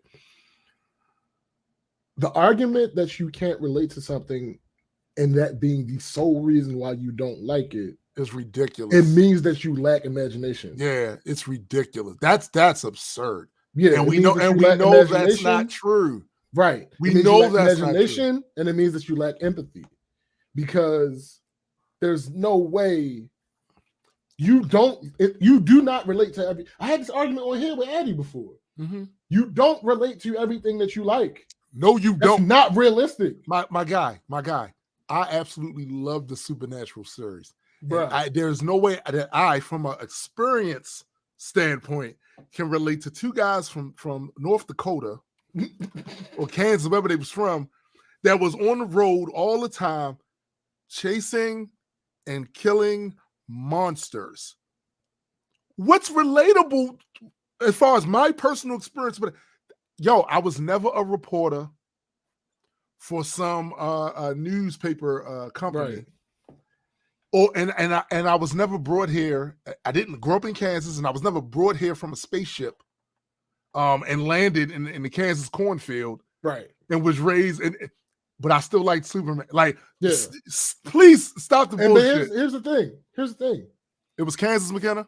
If you live in the United States and you're black, you're telling me that you don't enjoy anything.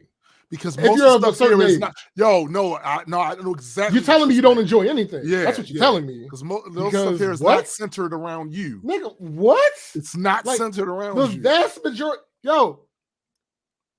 it's stupid. I'm not going to go down the rabbit hole, but the difference is it's stupid. Relating to something and having representation, while they are related. They're not really the same thing. They're not the same thing. They're not really the same thing. So this idea that no black men are in this movie. Like look, I saw it last night. Matter of fact, I saw it I started watching it right after I finished. He finished watching it, right? And first of all, let me just tell you, little lame ass, lily livered ass niggas, M'Baku is 5 to 10 times the men that you are. So if you want to count that number, I mean, you know what I'm saying? Like, come on, the man ape is the man. You know what I'm saying? Right. So again, that whole argument was dumb. And after watching the movie, a couple of things came to my mind. I felt like it was executed well. I was engrossed in the story the whole time. Didn't check out at any point. I'm listening for the subtleties of certain points that are being made in the dialogue and where they pop up again later. I'm doing all. Typically, if a movie is not grabbing me as much in certain parts, my mind does wander to other things. My mind did not wander to anything. I watched it. There was inspirational times. There was sad moments and everything that really pulled at these different things in your experience of loss. Because I had a lot of loss in the last few years. So when I see Shuri, what she's going through, right, with the death of her brother, I relate. Right. I relate. You know what I'm saying? Like, so it's like there was so much there, and they didn't skimp on the badassery. No. Which is the other thing. Nigga. They did not skimp on the badassery. There was plenty of badassery to go around. Some of the shit, I'm like, whoa. Yo, no spoiler, right? I will tell everybody. if you are a fan of Angela Bassett, oh my goodness, you will probably love this movie. Yo, she deserves an Oscar for this performance. Yo, the thing is, we all know Angela and what she can do. Yeah. But she still has to operate within the framework of the script that's given to her, right? So in that first Black Panther movie, you saw, but she had to work within the limitations of that. And it wasn't background. It was in the background. She wasn't focused on her. She was more than a set piece, but she wasn't the primary whatever. Right. For a large part of this movie, nigga, it was focused. Yo, she carried it the way we carried. Yeah. Can we stop the pretense like we would that this is unexpected of her? Those of us that have been following Angela Bassett for years, we know this is her. Yeah, come on. And when we did the GOAT metric for actors and actresses and how much they was worth and all sorts of stuff like that, we were disappointed that Hollywood had not rewarded Angela Bassett in the way that they rewarded other people that have not delivered anywhere near the type of performances as that. But a lot of that also has to do with the availability of roles and budgets, and it's a whole thing in there. Like they're not as predisposed to make a Black woman the leading actor in a lot of these big budget films. Which there's been progress, but they're not. It's as not long as her career has spanned. Yes, the vast majority of that. Yes, that has not been the case. So she had to take the roles where she could get them right. And this is another important thing about Black Panther 2. Trust me, if you have not seen it, when you go and see it, the men were not neglected. Nah. Get the fuck out of here with that dumbass narrative. They existed. They contributed. Stop it. Right? I now for the bad faith actors, I will admit that there's not a Black man in the main role. No, but I think that's organic. Sure. Right. Yeah. Like literally, given what the story is, and what Black Panther 1, the construct of their society, the way it was set up there, he was the preeminent male there. When he died, did you think they were going to somehow import a bunch of guys they had not even introduced into the story to be his homeboys? That was like, man, yo, the people that was surrounding him. He had a strong mother, strong sister, strong military force, especially the King's Guard, which is the Dora Milaje. That's all women. That's all women, right?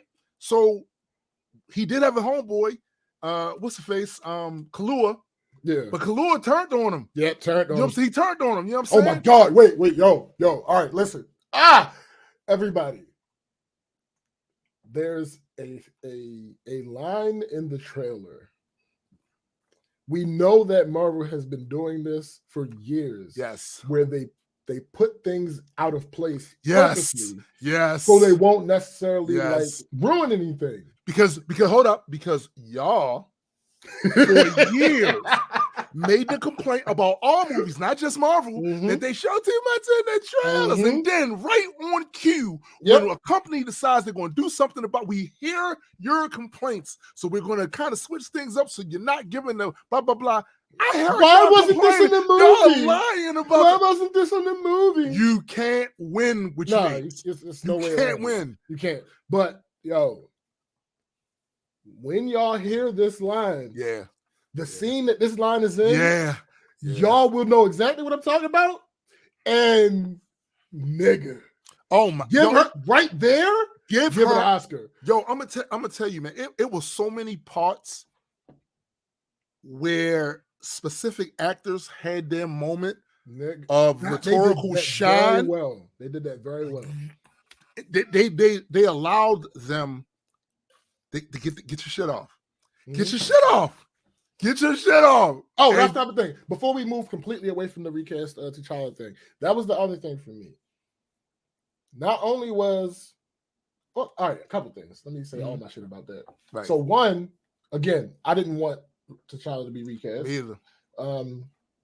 For personal reasons, I was being selfish. Yeah, me too. Same. Same. But on top of that, I'm absolutely fine with the women in his life showing their grief. Yes. Because we're not just talking about in fucking universe. These people loved Chadwick. This gives them an opportunity. Made that point. This gives them the opportunity to actually. It's a way of grieving. Like if, prime example, one of the ladies at my job died. For a while, oh no, we're not going to have nobody sit in her seat. Now, someone outside looking in would say, that doesn't make any sense, blah, blah, blah. But here's what it is. That's the way that those people were choosing to grieve. That worked with her. That worked. Knew her. So it's a similar thing where I understand that you may be looking from a fan perspective, like for those that don't have the bad faith arguments. Yeah. I understand that you're looking from a fan perspective and black men and blah, blah, blah. I get that. But again, think about the actual people. And he did say that he thought about, blah, blah. But just thinking about it doesn't mean you actually gave it any weight. And again, I always say this too when people overstate certain shit, right? So they say this is about black men erasure. I got to tell y'all, black men, while not anywhere near the same as white males, have had plenty of being the primary character in the action roles. Will Smith, Denzel, Jamie, Wesley Snipes, even I forget the old Carl Weathers did Jackson back in the day. Lethal Weapon. Danny Glover shared that, of course, with Mel Gibson. So now I want y'all to do the exact same thing with black women in action. Yeah, right. So when I hear these complaints, I'm like, yo, y'all.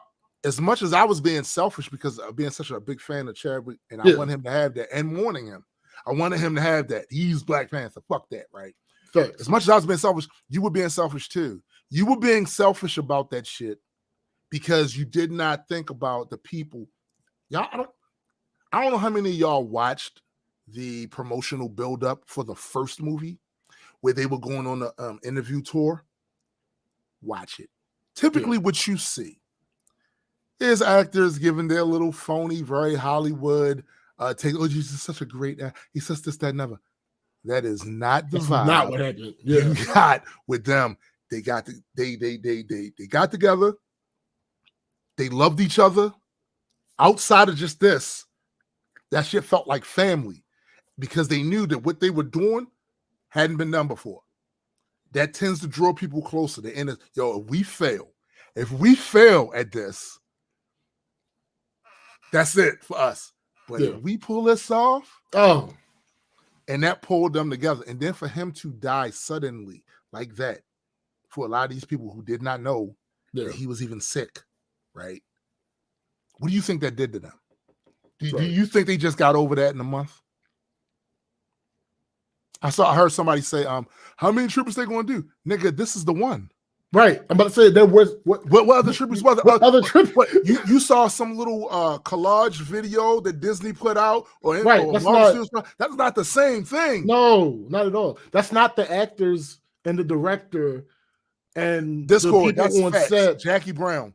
Jackie Brown was a strong black female. Yeah, lead. sure. Yeah.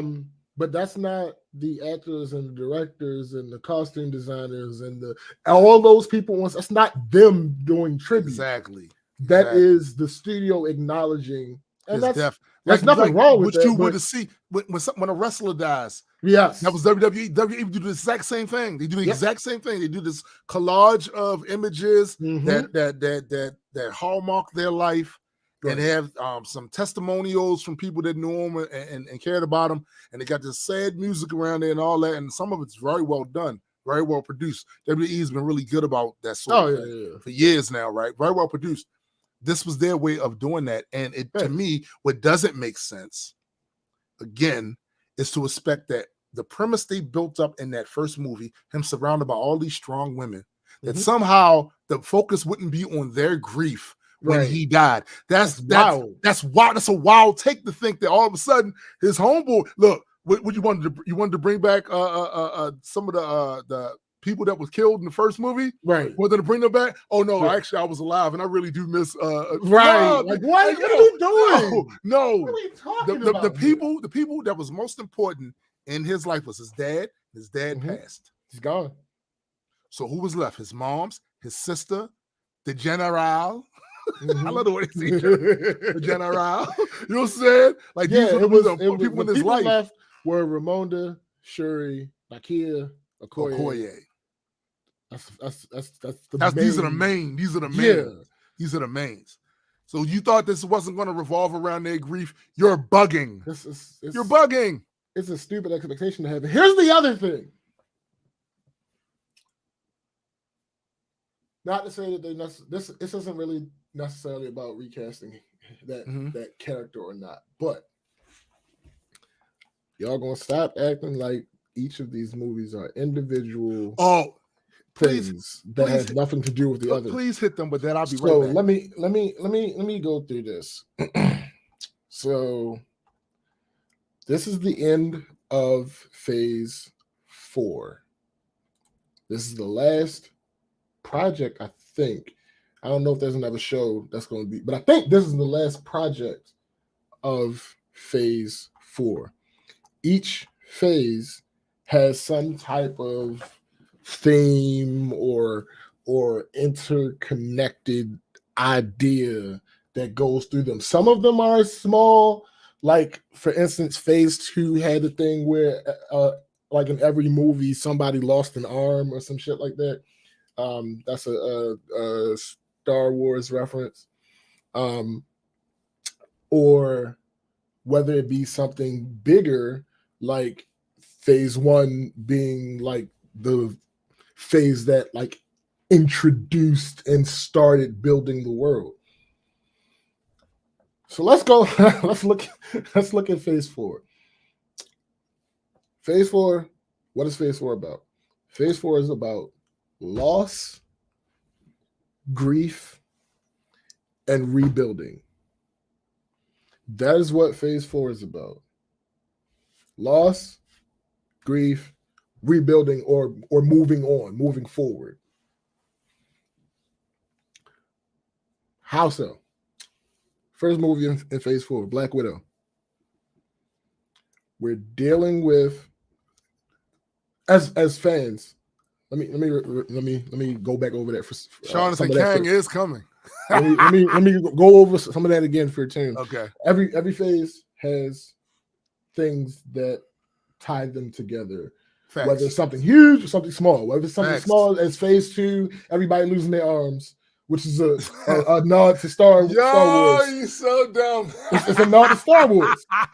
So phase 4 has been about, the entire phase 4 has been about loss, grief, moving forward. Loss, grief, moving forward. Yeah. Let's go. Let's look at these Black Widow. So, loss, you knew that this character was dead. Yes. You knew that this character had died. Mm-hmm. Moving forward, you get a new Black Widow. Mm-hmm. All right. Shang-Chi. Oh, Falcon and Winter Soldier. Well, hold up. We're going to go in order. Shang-Chi. Well, this is just the movies first. Right. Shang-Chi. You get the resolution and the realization of what 10 rings actually are and all that other good stuff. But you get Shang-Chi, he lost his mother. Yep. He's learning to deal with the problems that he had with his father, and he's moving forward. Eternals, I can't tell you what the fuck that's about because I didn't watch it. It's about loss. I mean, I think that kind of tracks. I don't even know what the fuck they were doing with that. I have no idea. I have no idea what Eternals is about. I'll whatever. Moving on. Spider-Man No Way Home. I don't think it. You shouldn't have to even say it. I can say spoilers now. Yeah. He lost his aunt. He lost Aunt May, yeah. He lost his aunt. And he had to lost his girlfriend. Yeah, and he lost his best friend. And he had to figure out how he was going to move on. Moving forward. All right. Doctor Strange in the Multiverse of Madness. We lost Wanda. That's fact. But if you combine the stories of WandaVision and this, it's about Wanda lost Vision. It's also about Doctor Strange losing the woman of it that he loved. Absolutely. He lost Christine. Yeah. Oh, what else did Wanda lose? The boys. She created the boys in WandaVision. She lost them at the end of WandaVision. The entire America Chavez lost her parents. The entire premise of Multiverse of Madness was about Wanda trying to get her boys back, trying to move forward. Lost boys, yeah. All right, okay. Thor, Love and Thunder. We nearly had to say Gore lost his daughter. That's because all of this to take place in the first place. He was trying to move forward. He realized, all right, this is what I got to do. I got to kill all the gods. Okay. Jane, again, we're far enough away for spoilers for this one. Yes. Jane lost her fucking life. Yeah, no bullshit. Thor lost Jane. Moving forward, he now has a child, quote unquote. Yeah, niece, child, whatever. Not really related to him, but actually he's raising her, so that's actually his daughter in real life. But anyway, not the point. But he's raising her, so right. That's lost, grief, moving forward. Mm-hmm. Black Panther, Wakanda Forever. It's about something that I can't tell you right now because we're trying. But let's go to the movies. WandaVision. Already talked about that. Falcon and Winter Soldier. It's about coming to the grips of Captain America being gone, lost. Because to quote Falcon, the history of that shield is complicated. Right.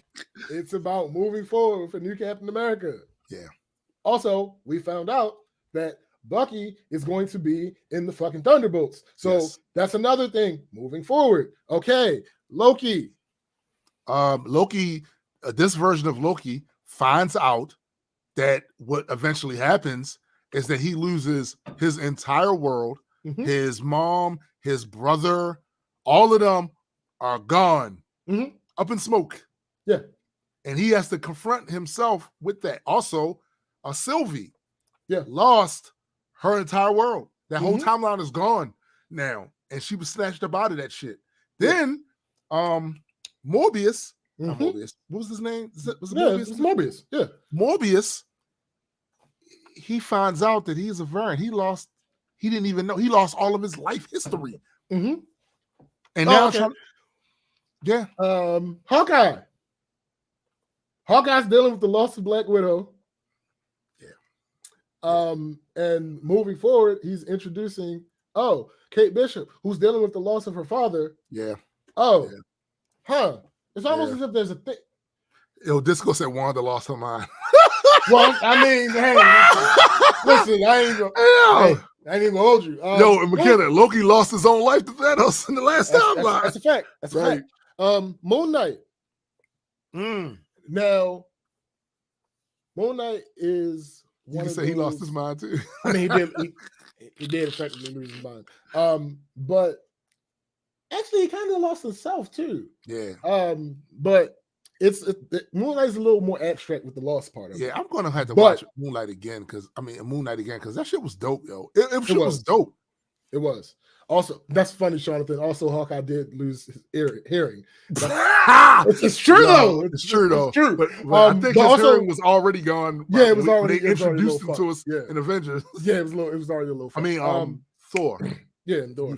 Also, Moon Knight is about moving forward. It's literally a new character. Like the entire show is about a new character. That's a fact. Also with Shang-Chi. But Miss Marvel is next. Again, she's dealing with all the time travel shit because of what was it? Her mother's mother. Yep. Her mother's mother's mother. Yep. And all that other shit. That's loss. That's grief. Yeah. That's moving forward. Yeah. Okay. Let me see. She-Hulk. She-Hulk is not as much about loss.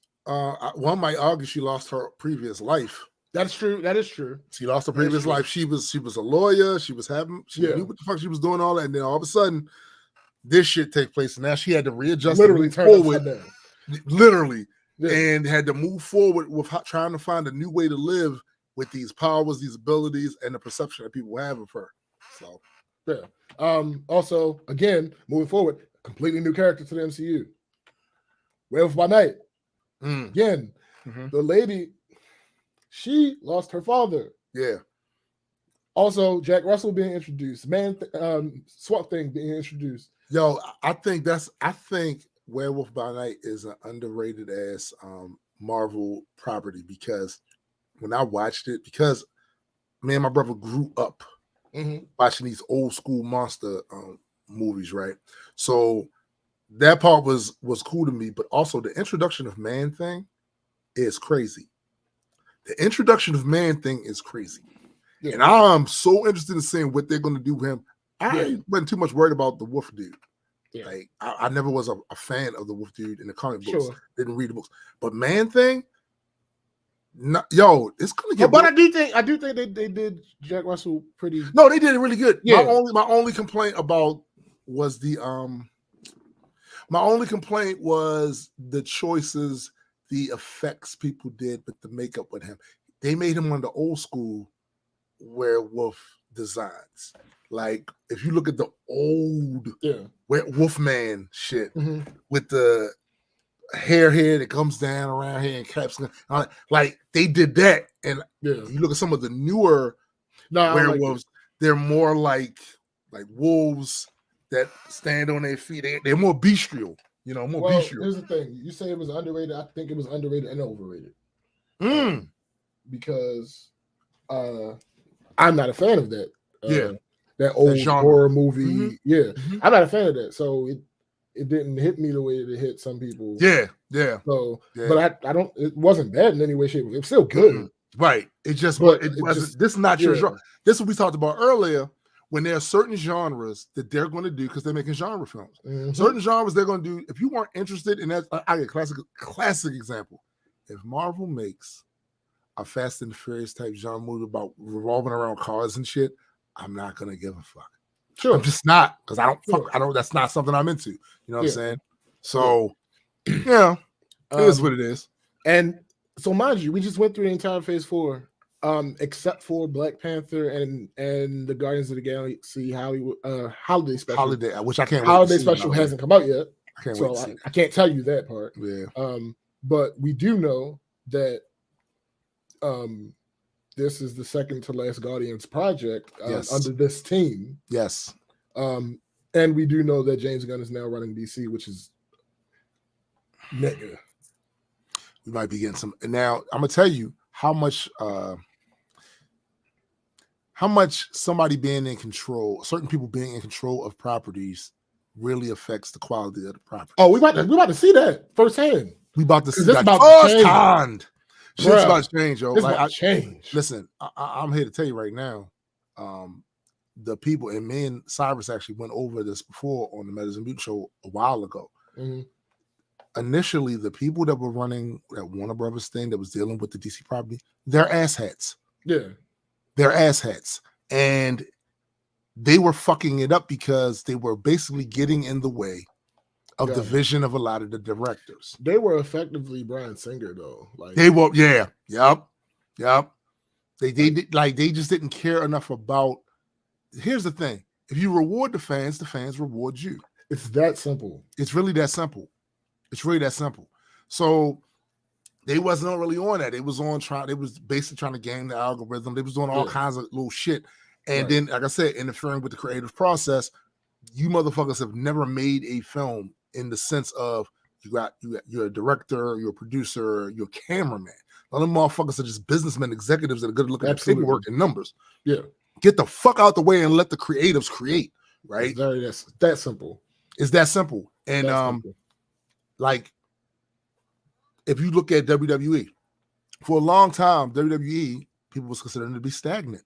And then Triple H became the main visionary after Vince retired. And now look how that shit. And it's very much so in disgrace. And now look, that shit is entertaining again. It's night and day. Yeah. It's night and day. So with James Gunn taking over that, bruh, I'm expecting big things. So much to the point where, like, me and my wife told me the other day, we gotta go see Black Adam.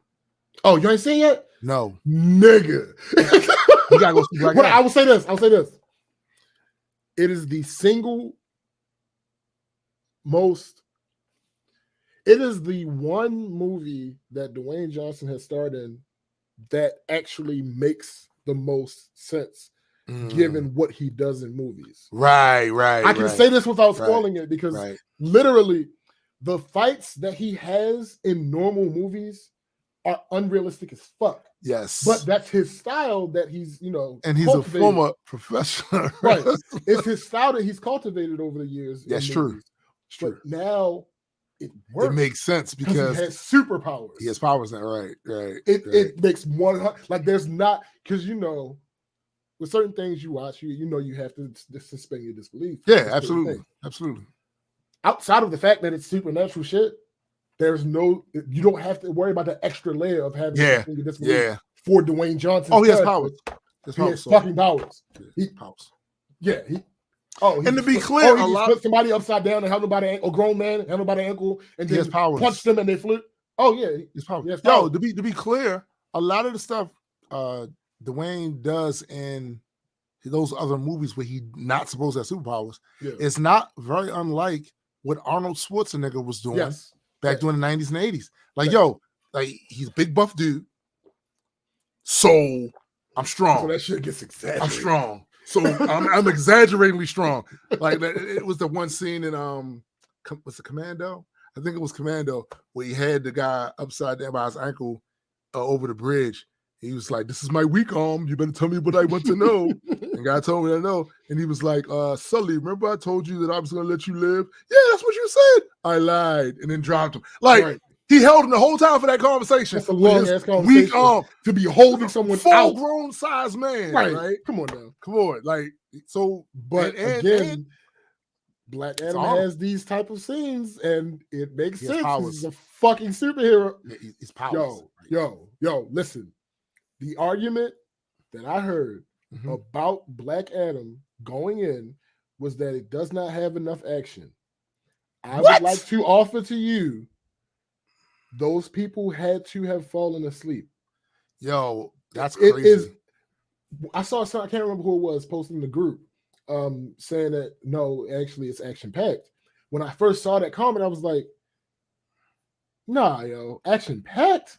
The only reason I said that, not because of The Rock, because it's The Rock. Right. I feel like it should be action. It should be. But he's The Rock. I felt that way because so many people were like adamant that it was not enough action, and I'm like, that's a weird, like that's a huge overcorrection. It is. And then I watched it, and I was like, oh nah. Action packed. Like what I hit, what I've heard, it's a fun movie, and I heard the critics didn't like it, but the people liked it. And typically, when the people like it, that's when I like it. There are times when I think the critics are correct in their assessment. Sure. But most of the times, when the people like it, that means that there are things in it that we wanted. Yeah. And the snooty guy over there with the watercress sandwich in one hand and tipping his glasses there for like this while he's talking about it, he don't understand the type. And sometimes I'm in that category. Sure. I'm looking at shit going, nah, B, this ain't it. Right. But when they said that made me want to see it even more. The critics don't like it, but all the people like it. Yeah, I want to see it. No, listen, it was a fun movie. That's what I hear. That's what I be hearing. That's what I'm hearing. It's a fun movie. I don't have a caveat. That's what I hear. It's a fun movie. Like I thoroughly enjoyed watching that movie. Like it worked. It made sense. I'm not going, but it was a fun movie. But anyway, the point was Phase 4 is about loss, grieving, moving forward. Loss, grieving, moving forward. All of the fucking projects that we mentioned, save for one or two, pretty much had all three of those elements. And don't it make sense that those would be the elements coming off of Endgame? Like, bruh. Yeah, like I don't know, man. Some of this, like I said, it's like you said earlier. We're gonna stop acting like all these movies aren't connected. Like it's almost 15 years, folks. Yeah, it's almost been 15 years, folks. Yeah. Like seriously, if you don't know by now, these movies are a connected narrative. They are a connected narrative.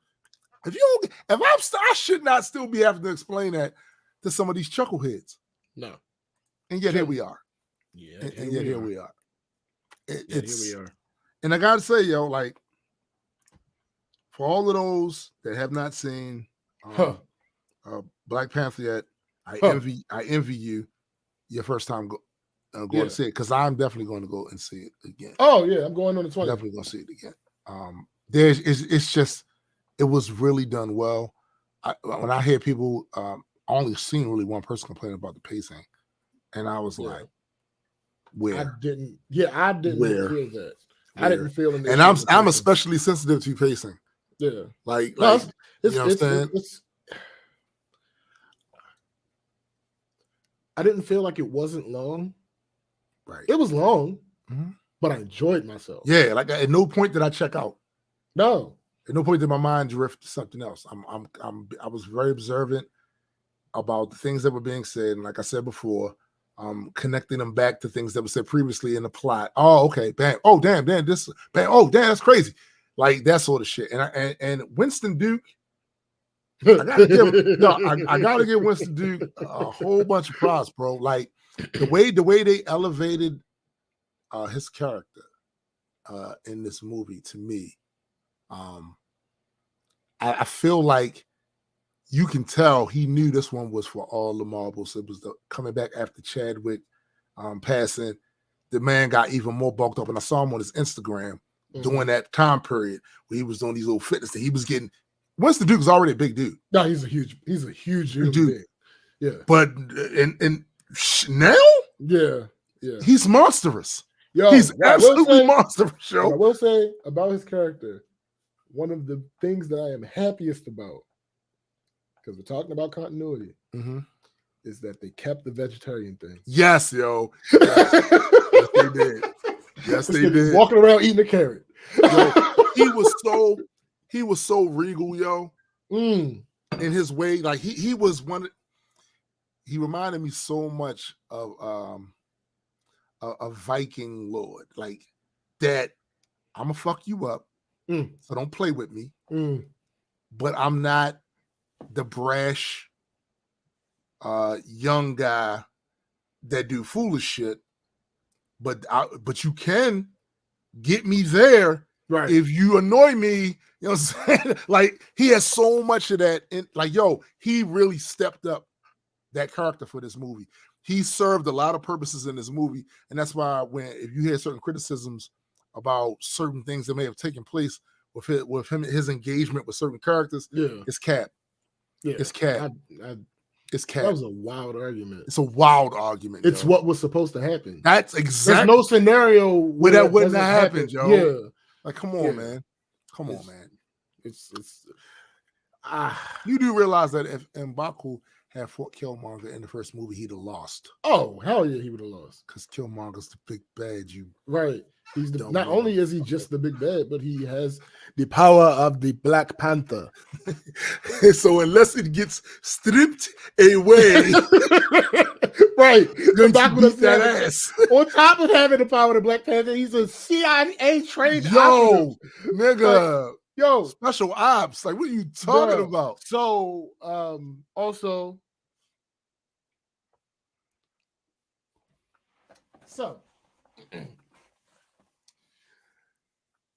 I know there's such thing as recency bias. I get that.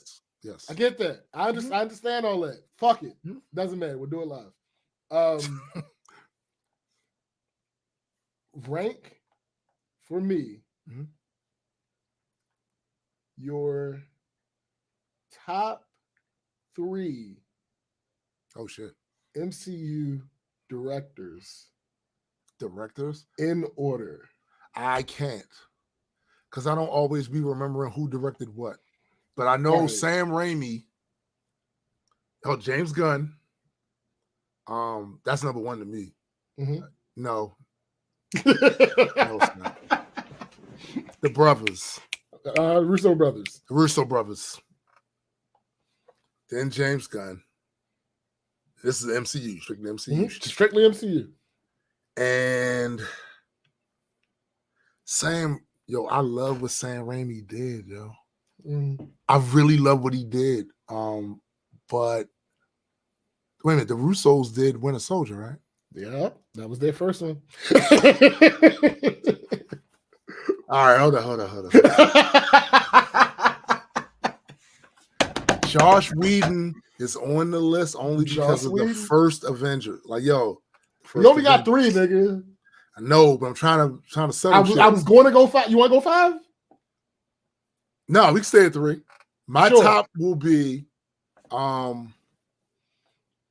Russo's, James Gunn, and Josh Whedon, only because the Avengers saved all of that shit. Absolutely, it saved. We probably wouldn't have got all this other shit. All right, so to be clear, we're doing favorite, not most important, most impactful. Okay. All right. So if that's the case, then yeah, as much as I loved Doctor Strange and the Multiverse of Madness, Avengers made me feel away. I ain't gonna hold you. Like, I remember in the movie theaters, it made me feel away. Like I felt like, yes, finally, right? And that is that one scene where they all stand around the circle and listen, nah. So it's Russo's, it's James Gunn, and it's Josh Whedon, even though I know Josh Whedon's a dick. Yeah, he's a piece of shit. He's a piece of shit. Yo, I ain't gonna hold you. Mine's is Russo's. Ryan Coogler.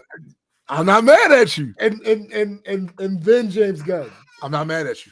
I'm not mad at you. Listen. And yo, especially after this, this new thing. Like, yo, like I'm gonna tell the thing about Ryan, and I do need to put a respect on his name, because if anything, he's gonna be at least 4 under there for me. Yo, I want before you say this, I want you everybody listening to know this is this man's 4th film. Yeah, this is his 4th film. Black Panther: Wakanda Forever is the 4th major film that Ryan Coogler has directed. Yeah. He directed Fruitvale Station. He directed Creed. He directed Black Panther 1, and he directed Black Panther 2. Everything else was a little smaller, independent type thing. Or he was the producer. Well, he was a producer, yeah. This 4 big director roles. Crazy. So the thing with Coogler, the thing I love about his work so much, because this could have potentially all fallen apart. He had the insight to say, nope, this is Black Panther. Now, I could go and get some random martial arts dude with a little bit of acting with him, but mostly martial arts dude, put him in the thing, and have some stylized African nation just with a bunch of sciencey shit. Right.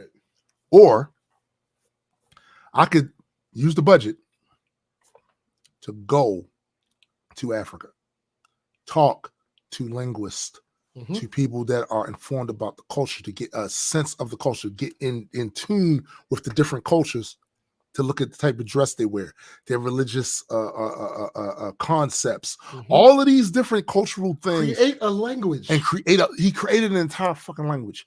This is what I'm talking about with his level of dedication to it. And then to not only do that again in the second movie, but do it for 2 different cultures. Yep. He literally went down there into the whole Mayan shit and Aztec shit and pulled out stuff from there. You know what I'm saying? Like, honestly, that amount of work should be rewarded. Yeah. And I think one of the reasons why this is how I knew that Ryan was on one. Typically, when you see a representation of Africans in these movies, for those of us that have never been there, don't know a lot of African people, we good with it. But talk to the Africans. Right. See if they good with it. A lot of times they not good with it. It's different. Guess what they were good with? Yep. And me now over the past 5, 6, 7 years or so, I've accumulated a lot of continental friends, right? Because I did that purposely. Because I realized that some of the as educated as I was on it, I'm not gonna get everything from articles, little video here. You got to talk to people. So I went out of my way, and even in political groups. Oh, this person African descent? Let me interact with this person more so that we get a rapport with each other, and I can come to them and talk to them about stuff. There's not a single one of them that was mad at anything. Not a single one. That's how you know Ryan did his job. Yeah. That's how you know, and he cared about it enough to do that. And you won't find a lot of directors that will go to that extent as he did. And also, may I say, the score, they're good. That score is amazing. And I'm big on that type shit. I'm big on that because the music is another layer of the storytelling to me. You know, right. I don't think this is a spoiler because we saw the effect of it. No, it might. I'm not even going to say it. Yeah, it might potentially be one. So the reason that I have them where I have them is because the reason I can't move the Russos out of the first spot. That's really what the argument is. That's what the reason I can't move the Russos out of the first spot is no other director has done as much. You can argue that Joss was more important. Yes. But you can't argue that any director has done as much for the MCU as the Russos have. Bro, can't argue that. All I got to say is Winter Soldier. That was the first genre movie that the MCU started doing. And it was so, my wife cannot stand any of those movies. Except she likes Civil War, which I don't get. I don't understand it. Because I have literally met no one who Winter Soldier is one of them ones that is for the vast majority of the fan base, like, oh nah, nigga, that's when they was getting serious with that one. Right. Like, yo, the one, it forced you to respect Cap. I don't give a whatever you thought of Cap before, because I was one of them ones. I respected what he meant to the Avengers, but I wasn't a big Cap fan until Winter Soldier. I was like, same. You know, God damn it, I've been reading Avengers all these years and really just starting to realize that Cap will beat your ass. He will beat yo. You probably can't beat Cap, yo. And I'm probably can't. And putting him with Natasha was the perfect way to establish that. Yes, because you not beating Black Widow. You can't beat her hand to hand. You can't beat her, yo. It's just not realistic. Yo, so to put Cap right next to her, bro. Oh, it reminded me of that scene in Supernatural when they went to heaven and they were in heaven trying to escape some of the corrupt angels and shit. And they came across the one they got caught, and then this one angel that came and saved them on behest of God, right? And they brought him into this room and he was talking to him, and he was like, look, guys, God knows what the angels are doing. He just doesn't feel like it's any of his business, right? His business, right? And he was like, Dean was disappointed again, projecting his daddy issues from his father onto God, right? And he was like, that's fine. You know, just another deadbeat dad with a bunch of excuses. I'll pull through. And then the angel said, in a real pitiful voice at first, like, but this time you don't know if you can. And then he straightened right up and was like, you can't beat the devil. Like, flat out. I don't care. You can't beat him. You cannot. Y'all, all that shit y'all be doing with the salt. You can't beat him, right? That reminds me you can't beat Cap, yo. Like, yo, Cap will be, and I'm talking about lower than street level, street level, higher than street level, Cap's shit, and a couple of stages. Right. A couple of stages above him. You're not gonna beat Cap, yo. He's gonna beat your ass out there. He's gonna beat your ass. He's gonna beat your ass. No question. Jonathan says Taika dropped out of my top 5 with Love and Thunder. Yeah. Taika's too I loved Ragnarok. But Ragnarok was amazing. Yeah, but Taika needs to grow up. Taika needs to grow the fuck up. It's not like everything. Like Taika with Thor: Love and Thunder, Taika gave a lot of these bad faith actors that complain about Ragnarok. Yep. He gave it credence. They give him credence. Oh, it's there's nothing. It's just jokes all the time. It's just jokes. God damn it, Taika. Damn it, and then you release a movie that's literally just jokes. Undercut every single serious moment with a joke. Like, no, he fell out of my. He fell. Yo, and he fell so far out of grace with me with that. I don't know that I want him to do another Thor movie unless he's coming back with a vengeance. Like, yo, I gotta, and I don't think that he thinks that. I don't think that he. I don't think that he thinks that this was. Yeah, I have no reason to believe that he feels any contrition for what he did. So that means all we're gonna get this time might be worse. We might get fart jokes and all that other shit. Bro, I want the humor. We need that because the way they was playing Thor previously. It just was too dry. And my thing is, they was half-assing because if you're going to make it that, then the overall story should be that. Like, we should have been seeing bloody, like the Viking god Thor. Make it operatic, Shakespearean. Yeah. Okay, then go all in. Go all in. Instead, they was trying to have their cake and eat it too. Yeah. And as you know, once you eat your cake, you can't have it. So, right? So, like the humor was much needed. It was much needed in Ragnarok, and there was plenty of badass things happening there. It's like, yo, this is dope. It was fun, but anything taken to the extreme gets kind of lame, and that's what that was to me. I don't think he treated Gore with the seriousness that Gore should have. No. Gore was one of the, for those who don't read the book, one of the most important villains in his rogue gallery in probably the last 30 years. Yeah. Like, his take on gods and their value. It's not the first time Marvel has done it. They did it with the dude, the Sock, who was a god butcher years ago that Thor had to wind up killing, right? He's seen monsters before. He wound up killing him too. But the difference was the Sock didn't lean as heavy into the heartstrings as Gore did. Yeah. The way Jason Aaron wrote Gore, you actually empathize with him. Yeah. Like he did the whole. You saw what happened to his people, and you were legitimately mad at the deities that were supposed to be watching his world. You was legitimately mad at them. You was like, "Yo, the fuck was y'all doing?" And then you saw what happened. It actually really wasn't their fault. Right. They got fucked up. Right? But the whole point was he took it a lot more serious, and it caused Thor to have self-reflection because a lot of things Thor was thinking himself. A lot of shit that Gore was saying, Thor was thinking himself because Thor would constantly go to Earth as an Avenger to protect humans. Right. He got to know humans.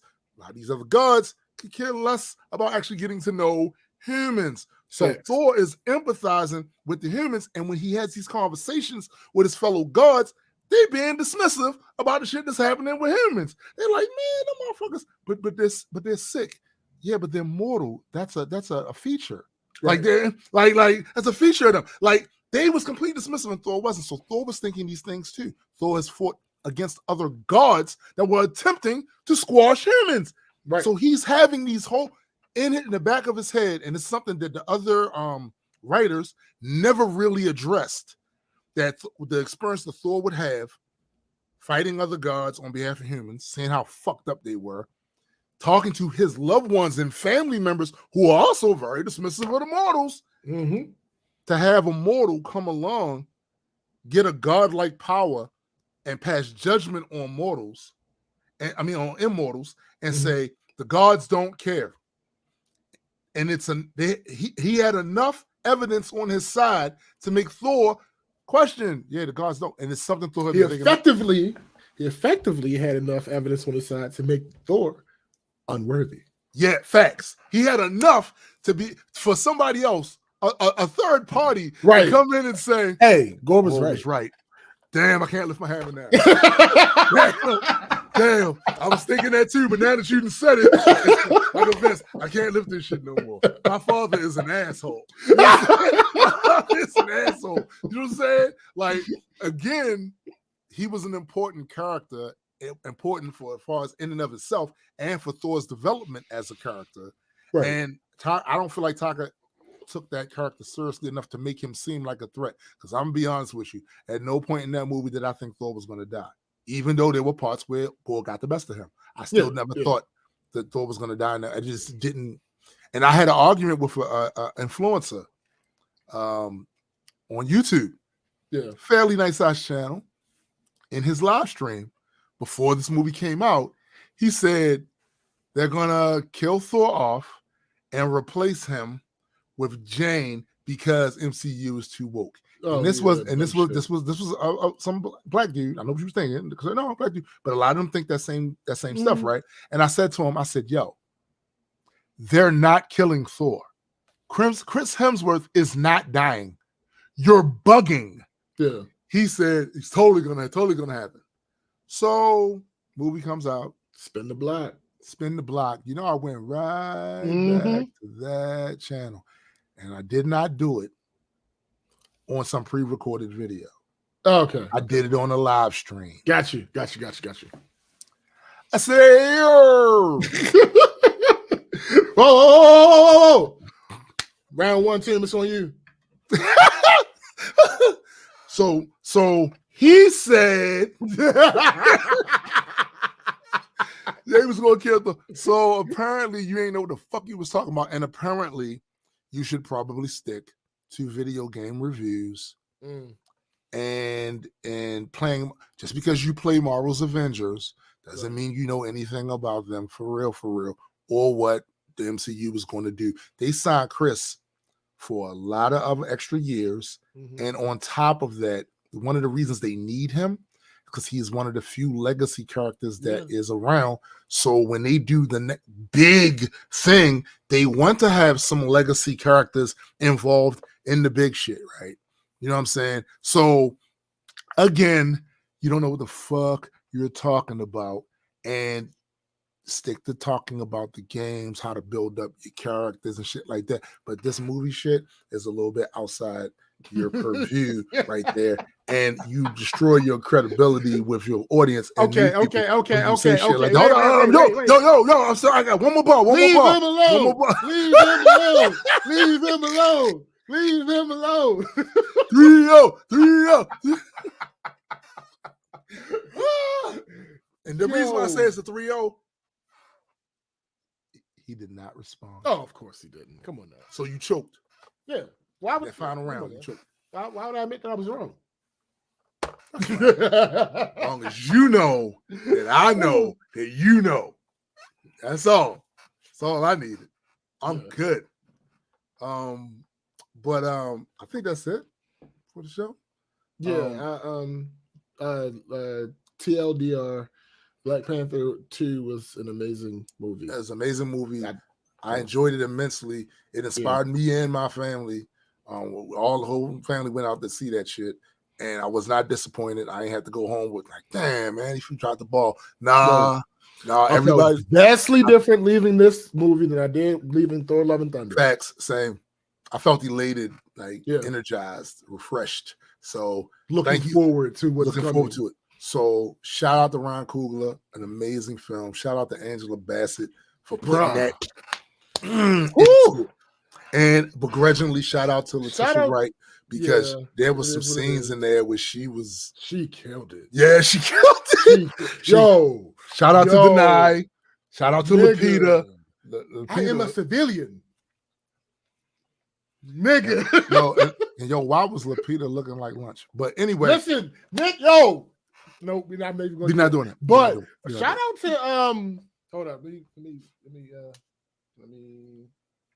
blah blah blah blah blah blah. Where is it?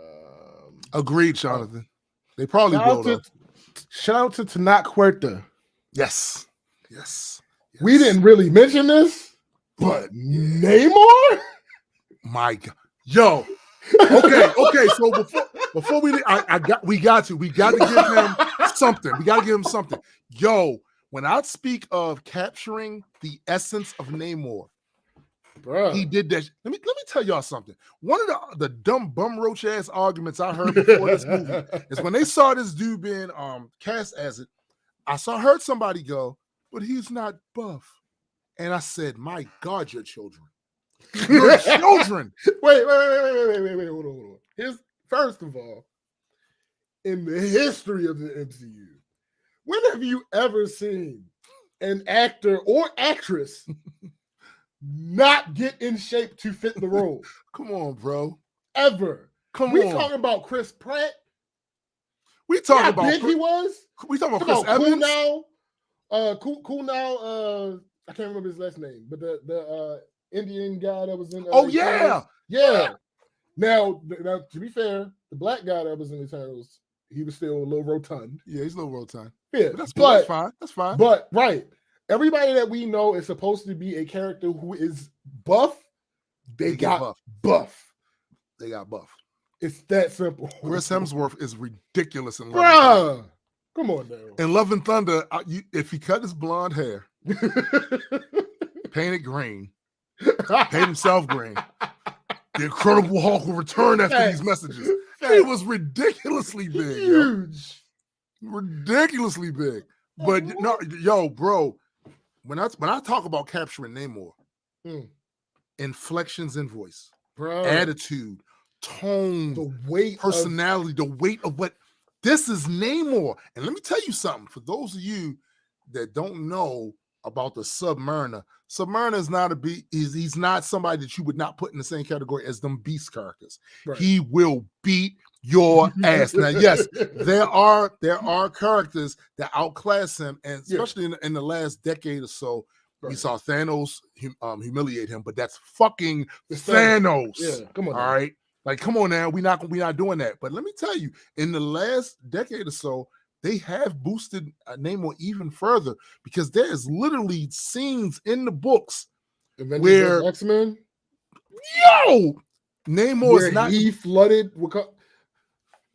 Namor not to be played with, yo. Nah, B. Namor's not to be played with by no stretch of the imagination, and truthfully, he never was. Nah, he never was. Namor was always that dude. He was always that guy. And the thing I loved about it the most was, one of the things that Namor gets pegged with is being a womanizer and a philanderer because of the charm that he can elicit. The thing about being Namor is, in order to pull that off, you have to simultaneously be noble, a savage, and charming. He pulled it. He did it. He did all of it. When he was talking, I ain't even gonna go there. Yeah, it's no. Like I said, the dude. Shout out to yo, and also it's the other girl. There's another girl that's in there that was one of Dora Milaje. Oh shit, what's her name? She got so buff for this role, yo. Hold on. There's a scene where she stands up like this. I'm like, sure. She was bone dang, yang. She was little, yo. Before this, I seen on these other shows. Florence Kasumba. Yes. Yo, she was really. She was Io. Her arms were the size. Yeah, nigga. Of my court, and she got phenomenal shape. Yeah, and she did good too. Acting wise, and everything. She did good. She did good. So, but we had to give he was. That's what's up. But yeah, like I said, man, like shout out. We had to give a shout out to dude because he made this movie as successful as it was, just along with the rest of these. Because if the bad guy's not any good, it don't matter what anybody else. He might be. I'm not going to sit here and try to actually do it, but he might be number 3. Yes, absolutely. He might be number 3. Absolutely. So if you haven't seen it, go see it, and hopefully go see it before we do a show next week. If you want to talk about it, for those that haven't seen it, we'll have a discussion on some of the things in there without going OD on it or whatever. Yeah. But also, do not forget to check out my man Jay the Nerd's channel. Absolutely. Please go check that out because the brother has some interesting things to say and to talk about. Go check out Metas and Mutants with my man Super Side Guy. Yeah. If you have not already, go subscribe to the Multi-World Entertainment channel. Yeah. Also, go and check out the Majestic Comics YouTube channel, Yeah. TikTok, and Instagram, because we're going to start putting more music type stuff on there. That's, of course, all related to the comic book and the characters in the world. It's all inspired by. So you may not get songs that are just like play by play of what's happening in the story, but the songs are inspired by that universe or whatever. And I think that's it. Oh, Eddie's been really busy with schoolwork. Yeah. So I don't know if he's streaming as much, but still check in on his Instagram, his Facebook page, where he streams at from time to time. And for my man SPJ, I am Tombstone the Dead Man. And for the greater multi-world entertainment family, we are out. Peace.